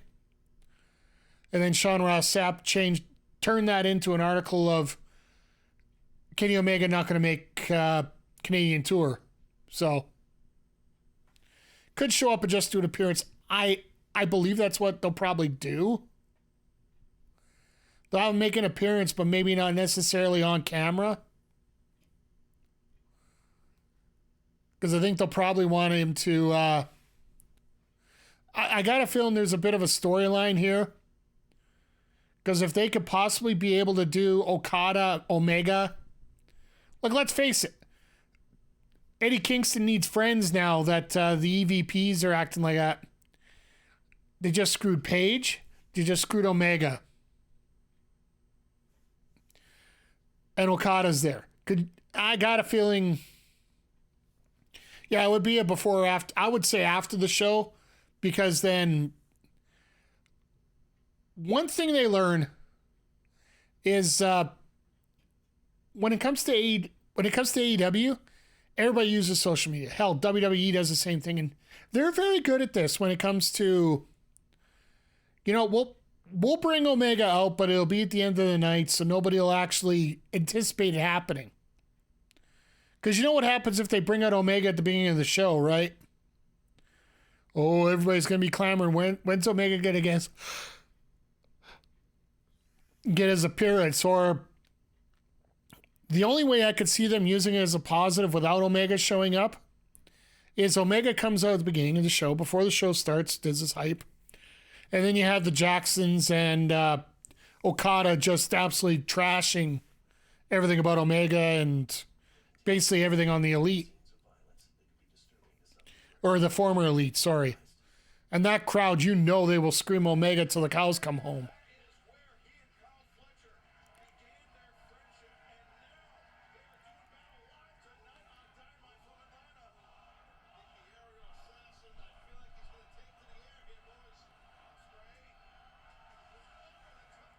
And still lands it does a dab. My God, who does dabs anymore? Like, that's just... I'll do a mini dab. I don't know how good that was. Probably rate me a 3 out of that.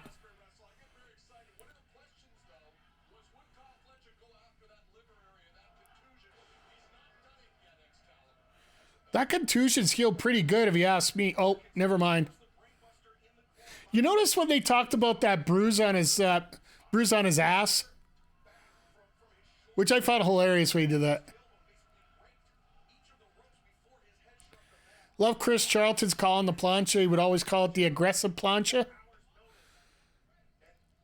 The thing is, when it comes to Osprey, it almost feels like everything is just aggressive with him. What do you think about that, Taz? Would you have hesitated to go after that confused area? I would have been all over it. I would have really jumped. Well, you don't need to do that if you can snap off a half and half like that. Jesus! These guys are not lighting up on each other.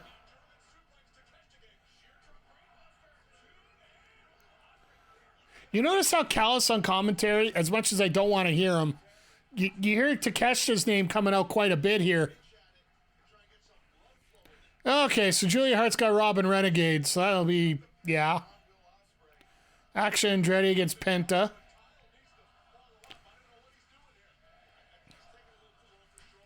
Then the three-way tag. I love how Commander and Brian Keith are now officially a team.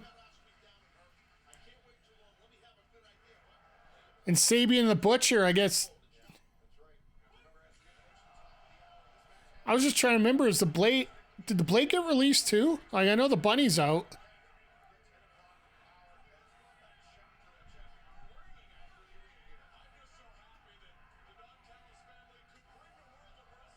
Oh, so they're doing, oh God.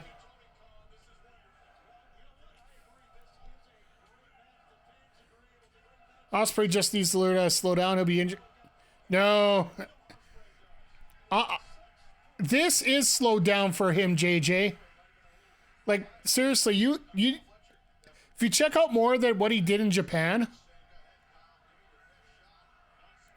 even his older stuff, he would be bouncing around like a non-lethal Darby Allin.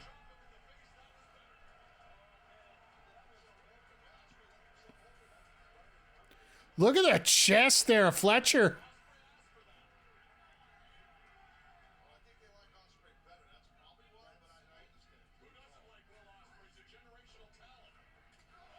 Jeez. All right. Oh, that was a hard angle.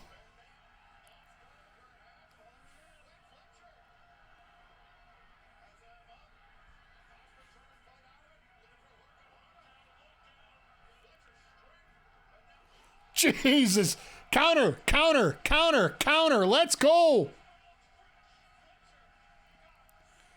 Just literally counter after counter after counter with Osprey. And Fletcher was throwing a few in there too. You knew that hidden blade was coming. Second rope snake eyes. That's pretty cool.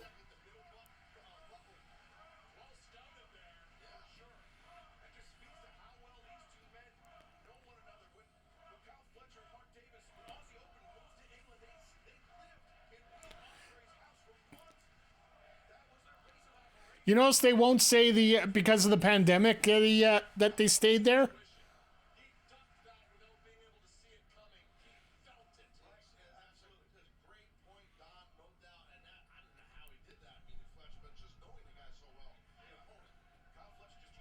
You can just feel that crescendo and he just stopped right in the middle of his tracks there.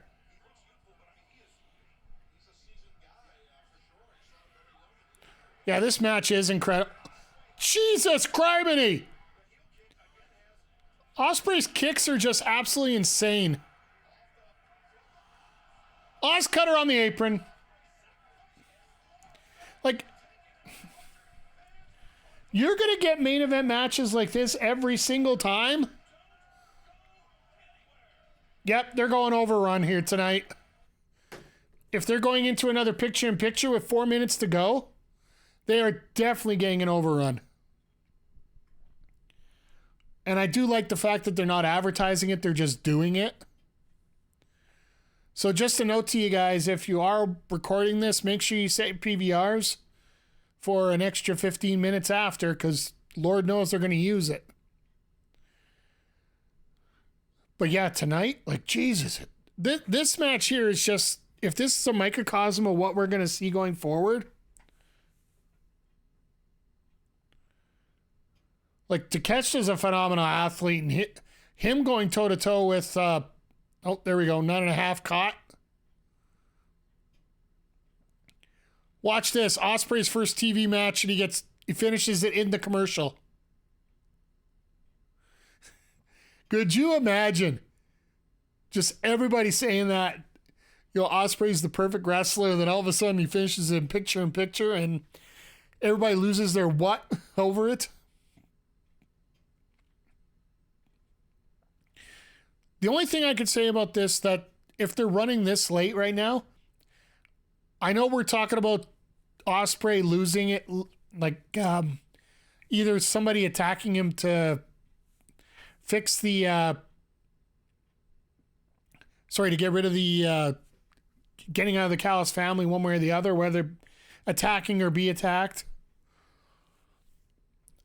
With it running so late like this, I don't know if you're going to have time to do it.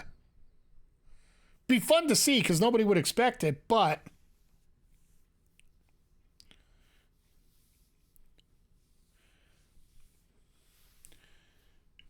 yeah, this match absolutely, like, I don't know if you could say anything more than just incredible, and not the wrestler just incredible, but that's a whole different ball of wax.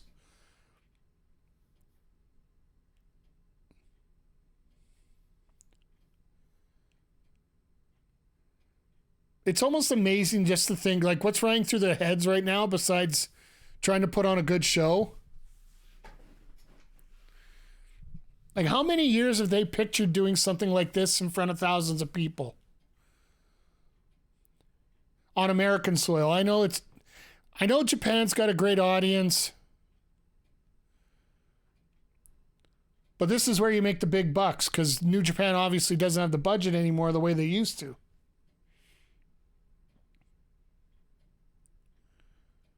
I can't get into the politics about it because I simply just don't know.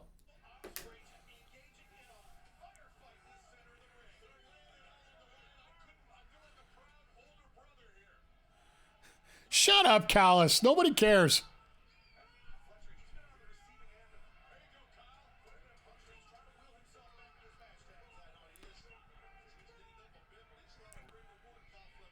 Yeah, I think this is...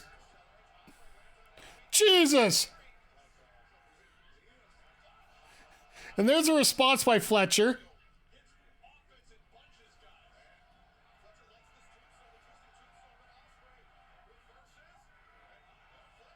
No. Oh. Going for another snake eyes? Nope.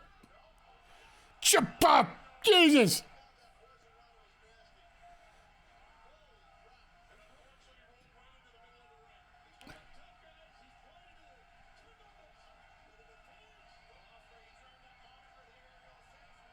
Oh no. Oh God. I just think he's doing that. Like, JJ brought this up. Learning how to slow down. Just think of this. This is Osprey on a Dynamite.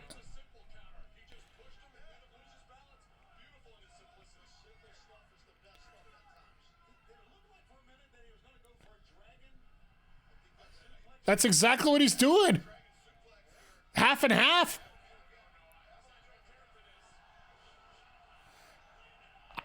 How did Osprey not blow out his... The look on Osprey's face is priceless. Wow.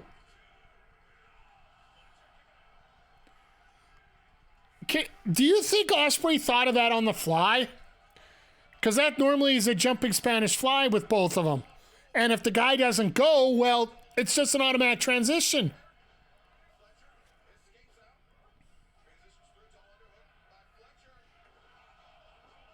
Jesus!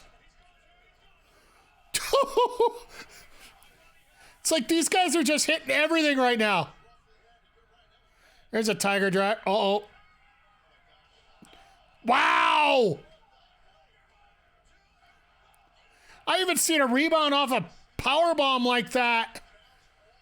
Keith Lee used to do that. He does that flip powerbomb regular. Okay, well, that's just like... Could you just, like, I know he does it regularly, but could you think it's maybe just a natural reaction? If the guy goes, he'll do the Spanish fly, but if he doesn't go, he'll go straight into that power bomb.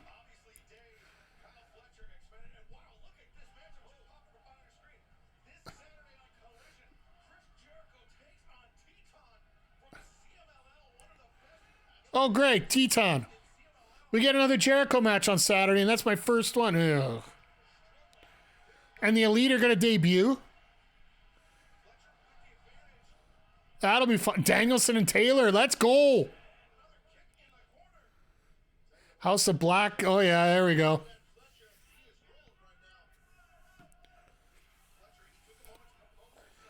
Oh, Saturday's going to be a ton of fun, folks. This is a ton of fun. Oh, God. And a chicken Nando's. Nando's needs to pay him for that. You get so much free advertising out of that. Oh, God. God!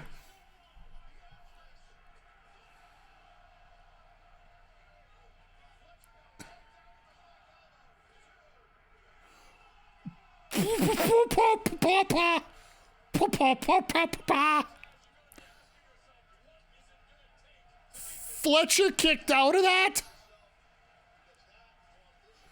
Tell you what. Okay, that makes sense. Los Ingobernables de Japón. So I guess he's part of Los Ingobernables in Mexico too then. La Facción Ingobernables.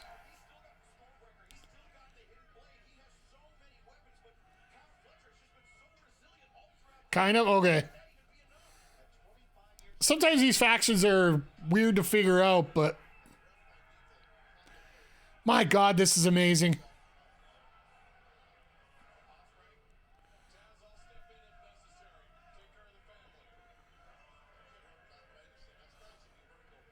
So Callis is going to throw in the towel here. Watch Fletcher win it here. Yeah, we're already 5 minutes over time. Jesus, the flexibility of Osprey. Counter. Yep. Counter. Counter. Hit. Jesus Christ. This crowd's going to be on their feet.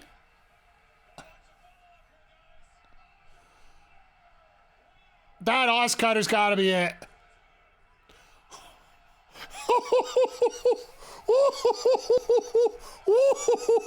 This is... Osprey's on a different level. Fletcher's on a different level with Osprey.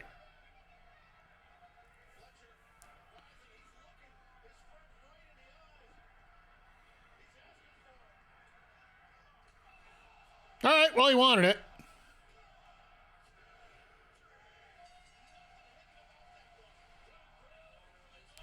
What a freaking match.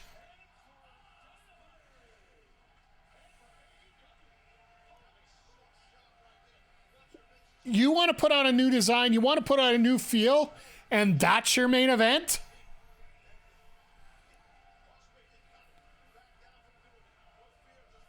This was unbelievable.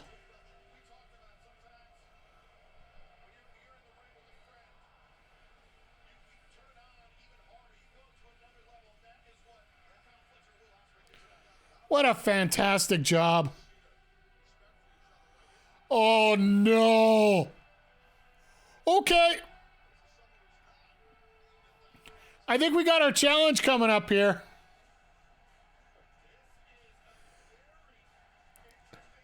Yeah, it's only 5-star because it's in America. It would have been 10-star in Japan. Well, let's see what we got here.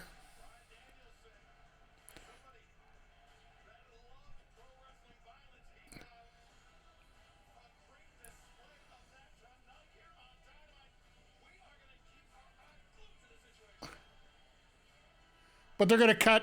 They're going to fade to black right now. Yep. There's a fade to black. Check out our YouTube so we can get more hits on it. Now, do we get this at the pay-per-view? Do we get at Dynasty? Do we get Osprey and Danielson? It would make the most sense. It would also make sense to have Joe and Wardlow there, but they're having that next week. Osprey versus Danielson at Dynasty. That shot said, yeah, absolutely.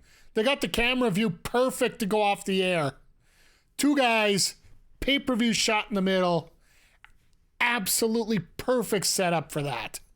And yeah, it's just, what other way can you say it? Like, AEW hit a home run at the pay-per-view. All right, you go enjoy your food, Andre. We're going to wrap things up here pretty quick here, but yeah, get a home run for a pay-per-view. How do you follow it up? With a Dynamite like this. From the opening match all the way down to the opening tag out of nowhere, all the way to the main event tonight. The women's match was great. The even Matt Menard and Killswitch Killswitchosaurus, or I guess that's what we'll go with right now. That was great. The debut of, like, think about this. We're an hour after what happened here during the top of the second hour. We're an hour away from that. And all we can talk about right now is this finish right now. Like, great, Okada's here, but did you see that match? Like, my goodness, like, when you have that many talking points to talk about during an episode of AEW Dynamite, you know you've hit a bit of a home run. And, yeah, it's turning out to be... It's going to be fun watching what's going on Saturday, because let's see if Saturday can keep the momentum up of what Wednesday did. I know they don't draw the same numbers TV-wise, but the production quality and everything... Getting some year 2 AEW vibes. Yeah, once they start getting their groove, they are rolling. And let's just hope that he doesn't... Let's just hope Tony Khan doesn't screw this up. Like, think about it. If you could get a return or a debut every single week between now and Dynasty... Hell, at this point right now, if we can get matches like this on a consistent basis... Like, let's face it, the work rate in AEW is a lot different than the work rate in WWE, right? Well, Punk isn't there to sabotage things. Yeah, fair enough. I'll give you one of those, but there's always going to be some kind of drama. It's when the first bit of drama hits that causes the problem, that how he deals with it. That's what's going to determine how we're going to go here. And right now, the way things are going, I think Tony Khan's got a pretty good grip on things. So hopefully he can keep that going here on a more consistent basis.